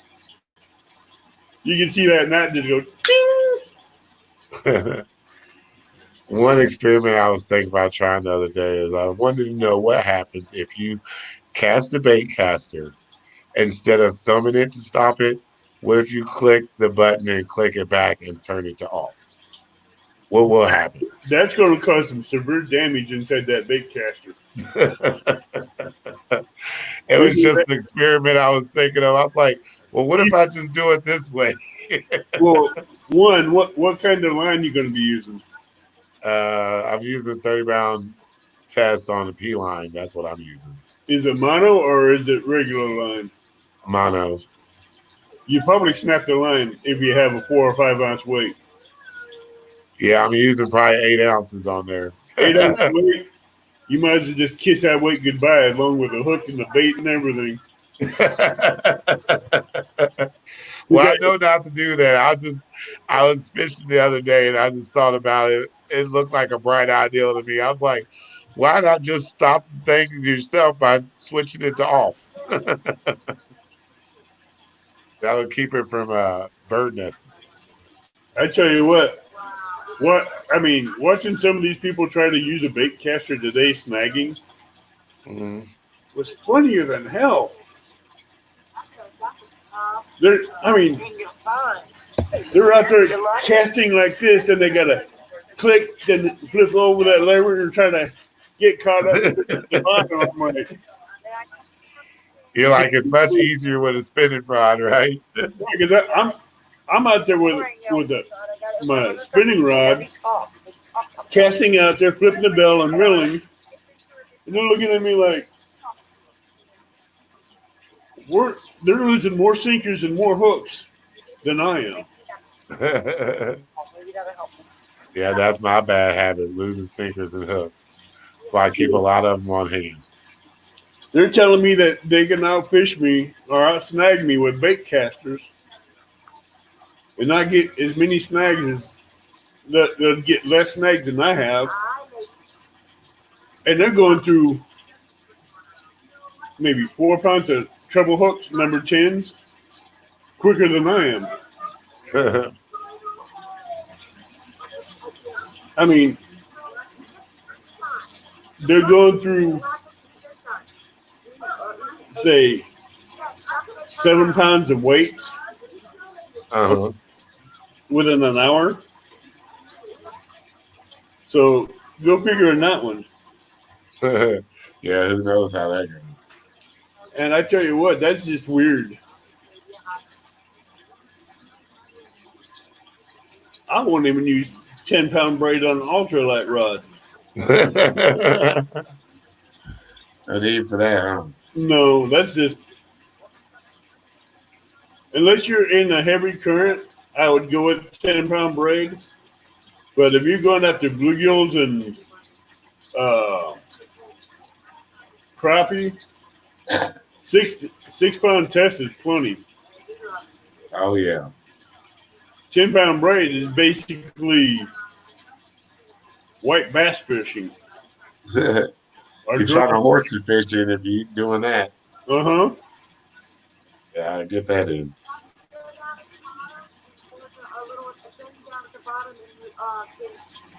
Oh, yeah. I don't know what Steve Douglas did with his bait casters because I don't pay attention to how people rig up their bait casters. Every time I try to use a bait caster, it takes me an hour and a half to get all the knots out and everything. Yeah, I'm learning that myself. And I'm like, okay, I'd like to see that one, Jay. 10-pound braid, 40-pound cat. It's possible because that 10-pound braid would be almost like a 3-pound test diameter, a 2-pound test diameter thickness. I'm sure you have, but it's all on how you have your drag set.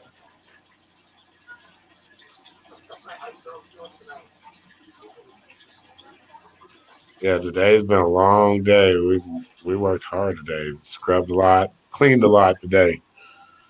Ready for tomorrow so I can go see if I might go fishing. It's my 9-year anniversary tomorrow, so maybe I can convince the lady to spend it on the bank. Ooh. You want some advice on that one? I don't know. She was talking about a picnic. I didn't say we have to do it all day. Yeah, but hey, you're looking at rain tomorrow, though. Hopefully not. Well, to be honest with you, I'm hoping for rain. So probably everybody else that doesn't want it, I want it. I need the river to go up about 10 feet and stay there for a good week. That way I can get out and get started. Well, I put it this way: with the Alton Dam gates all the way up, I don't see it happening anytime soon. What is that? What keeps the river down? Yeah, because all the dams open. Yeah, they got. Normally, if they close the floodgates and it rains, it'll allow the rainwater and everything to flood in the banks and raise it. Yeah. But right now, they got them gates wide open. Well, maybe they'll close it soon, I hope.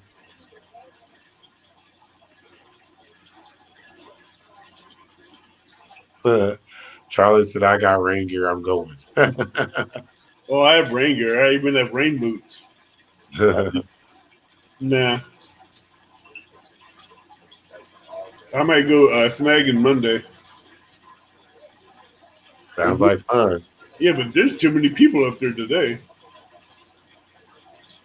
I set my truck until maybe until about 12 people left.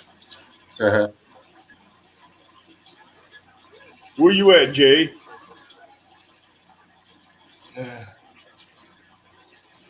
I don't know who Jay is. I don't know who Jay is either. Let's talk about Jay's catfishing. No.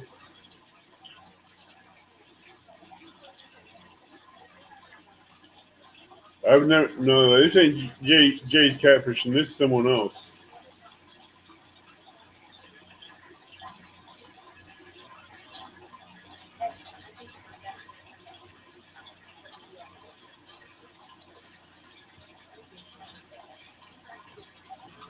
Harrisburg. Is that Illinois or Missouri?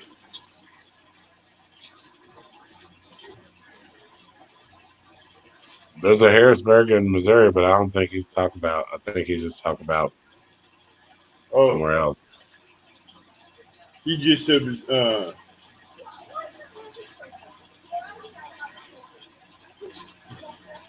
yeah, Meat Hunter is a good snagging rod.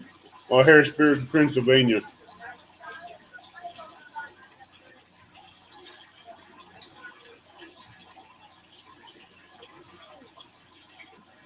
Gum boots all the time. Yeah, mud boots.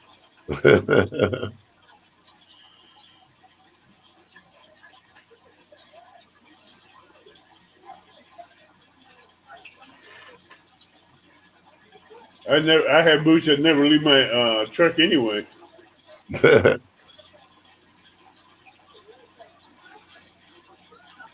I should have brought my charger up here. Oh, your phone almost dead? No, I'm on my computer. I thought it was charged all the way up, but it's getting down to low. That's good. Did you never know when you're gonna need them? True. Good pair of muck boots. You never know when you're gonna need them.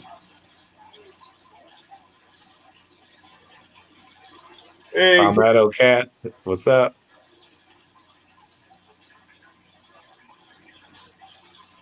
yeah, we got a late start because he was doing some errands and running around, so we got a little bit of a late start, Kevin.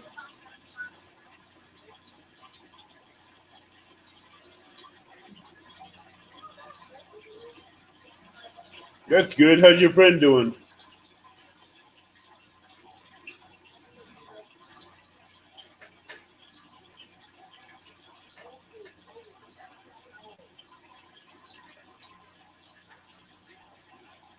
We'll keep him in the prayers, Palmetto.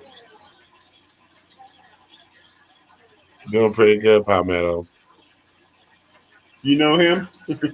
Yeah, I follow him on his YouTube channel. He follows me. He's always in Catfish Weekly quite a bit. So I'm sorry to hear that, bud. But let him know we support him in his choice.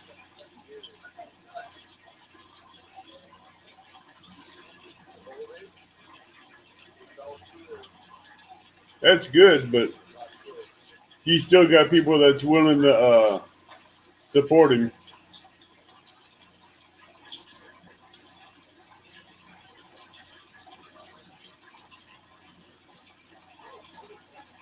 Where do you live, Charlie?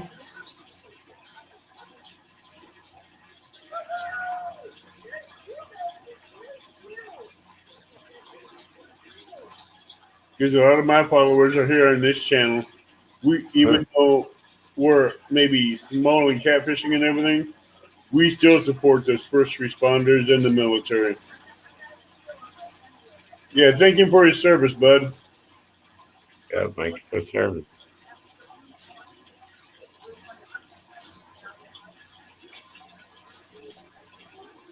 It's gonna be 59 tomorrow. Palmetto. Oh yeah, bank pole and fishing is what I do. Bank pole Joe, you'll know that name anywhere you go. Exactly.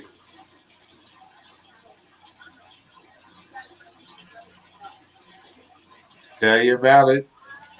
Well, I bank pole the Missouri River and the tributaries and soon to be Mississippi, hopefully. But yeah, I bank pole is what I do. Stick a stick in the ground, attach a string to it, put a fish on it, go home, go to sleep, wake up in the morning, and come back to a fish. That's the way we do it. Most people would call that lazy fishing, but I have to Well, work and I have kids, so I can't sit out there that's all kind night. of a cool idea, though. Yeah.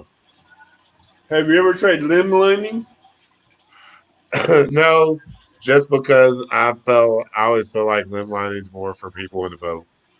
If you want to get out there, everybody says a good limb line is probably 8 or 9 feet away from the bank into that water. So,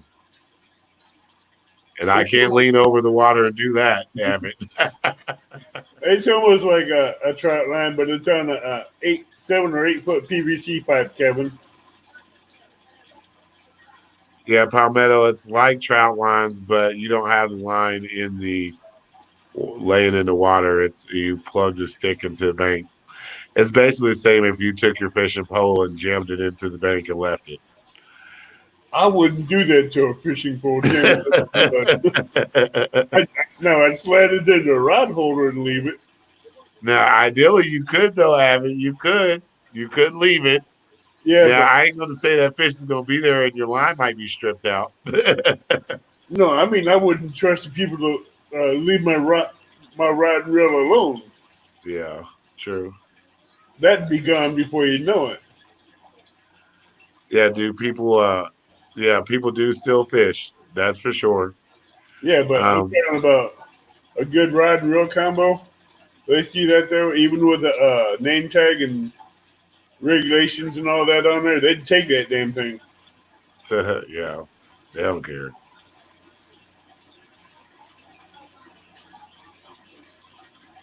All I ask is they take the fish, not my pole.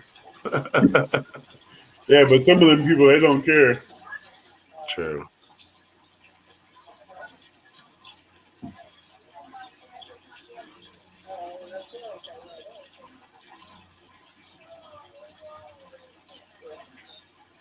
Yeah, well, John, you're more used to bait casters, and I'm more used to spinning reels, so that's a whole different concept.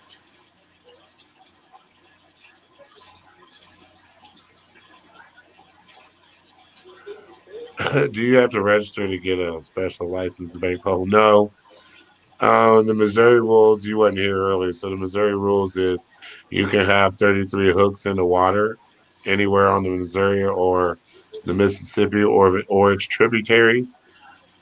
So you just have to put your name on it, your conservation number, and some people put the date.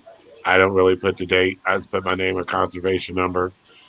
The conservation officers around here know me pretty well, so I make sure they know me pretty well so I can locate my whisker whoppers if they should ever get stolen. But they know the spots that I'm in and where I record and stuff like that. So yeah, you don't have to register. You just need a fishing license. That's all. If you want to do it the legal way.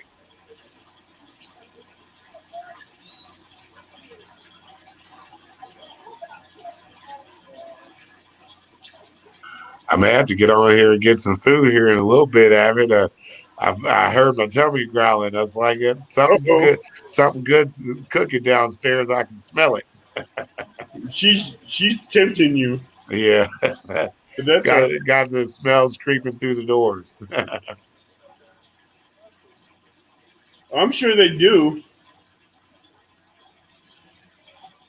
There's check your regulations down there, Palmetto, and it will go. It will tell you if you're allowed the bank hole down there. And yes, I have gone for hours on here. My longest live stream on here was 5 hours. Wow, it won't last that long, Avid. I'm just saying that was one night that we were all just. I was doing one of my DIY videos for people on here, and they kept asking questions and all that, and it just kept going and going and going and going and going. I'm like, that's cool.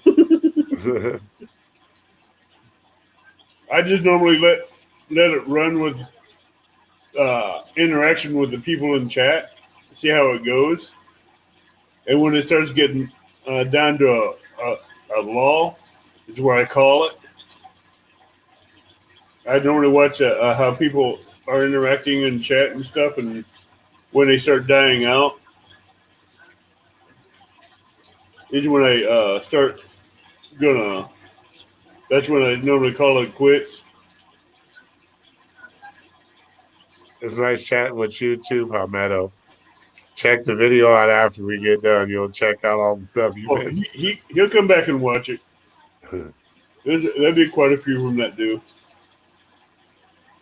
Yeah, this StreamYard, I could download this and use this myself. Yeah.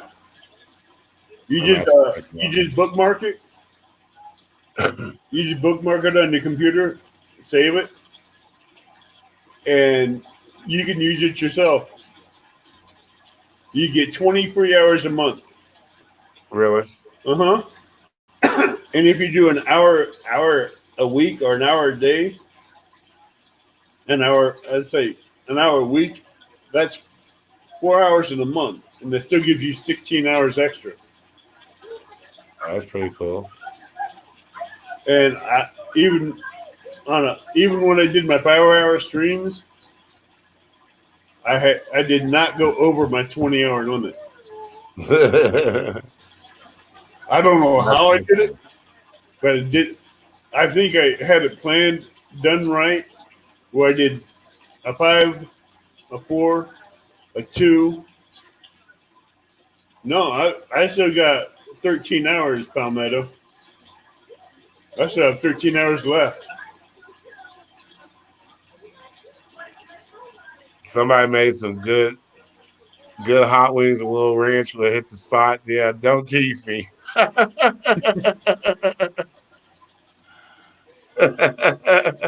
I still got 13 hours of StreamYard left, so I don't know how I pulled that one off. Well, I think I'm going to slide out of here and see what's going on downstairs and fill my belly. But you Okay. guys keep in touch and Avid, maybe we'll get back on here again. And if not before you have your little fishing thing, we might hook up there. You might see me down there. All right. We'll do. Well, thanks for coming on. I appreciate you inviting me on. And anytime you guys want to talk, let me know. I don't mind. So No, have a good day. I don't. Steak, burger, taters, and wedges. Charlie, yeah, yeah, John, you take care. I only use one account. Wicked. But I normally do a 1 hour show on Thursdays since this coronavirus thing, to where whoever wants to just join in on chat, just to hang out, chat, and just both shoot the breeze about catfishing or anything. I've been doing it on Thursdays for about an hour. It's just to help people out.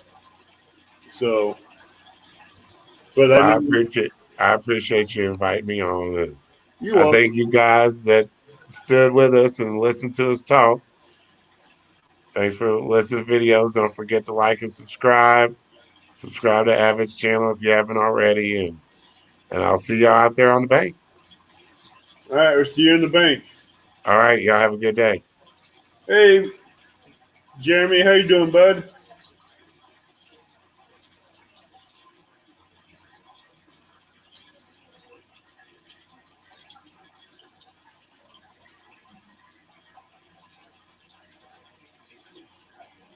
Long time no see, Jeremy.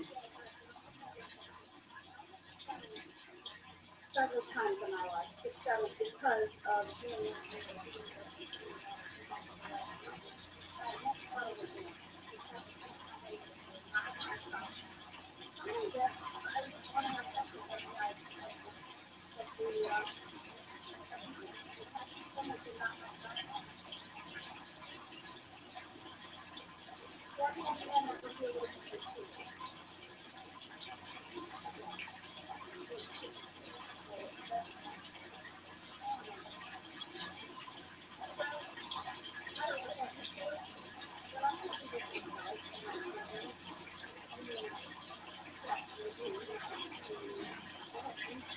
All right, guys. I'm doing good. So I noticed you posted a picture. You sent me a picture of your rods on the shoreline, Jeremy. You have a good night, Wicked.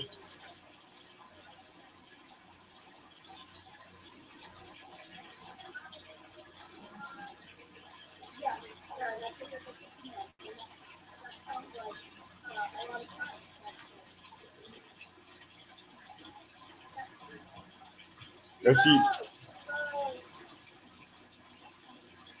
I see you finally got a chance to go fishing, Patrick, Jeremy.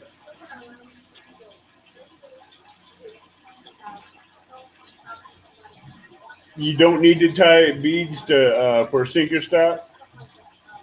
If you're doing a sinker slide, you just put the bead between the sinker slide and the swivel.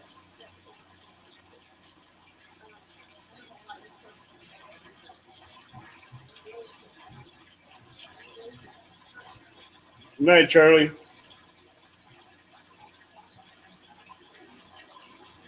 Well, good luck, Jeremy. Hopefully you catch something.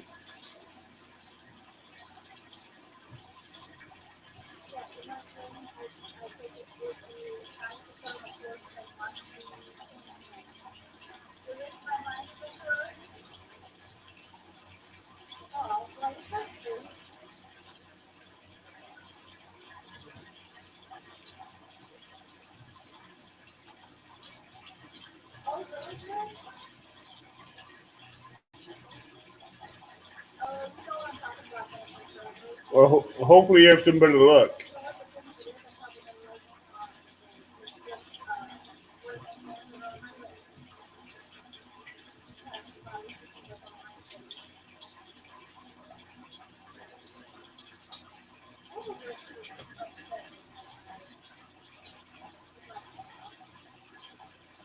Well, I'll see you.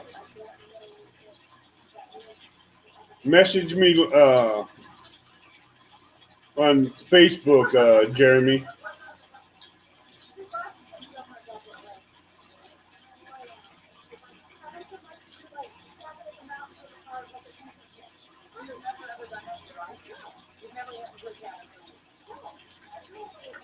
Well, you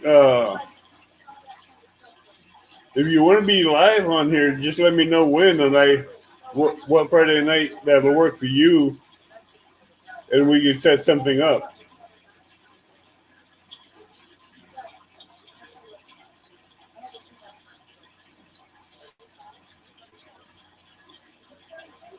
Okay.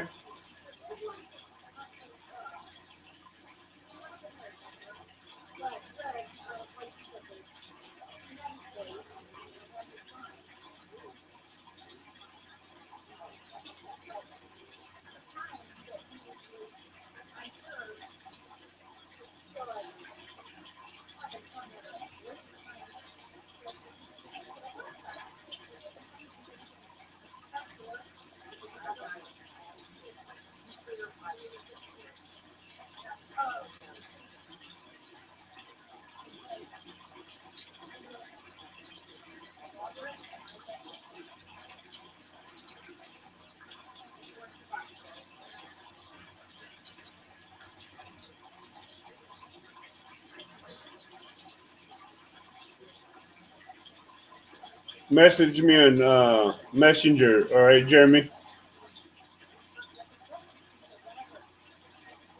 You guys have a good night. I'll see you later. See you next Friday, next Thursday night, and next Friday night.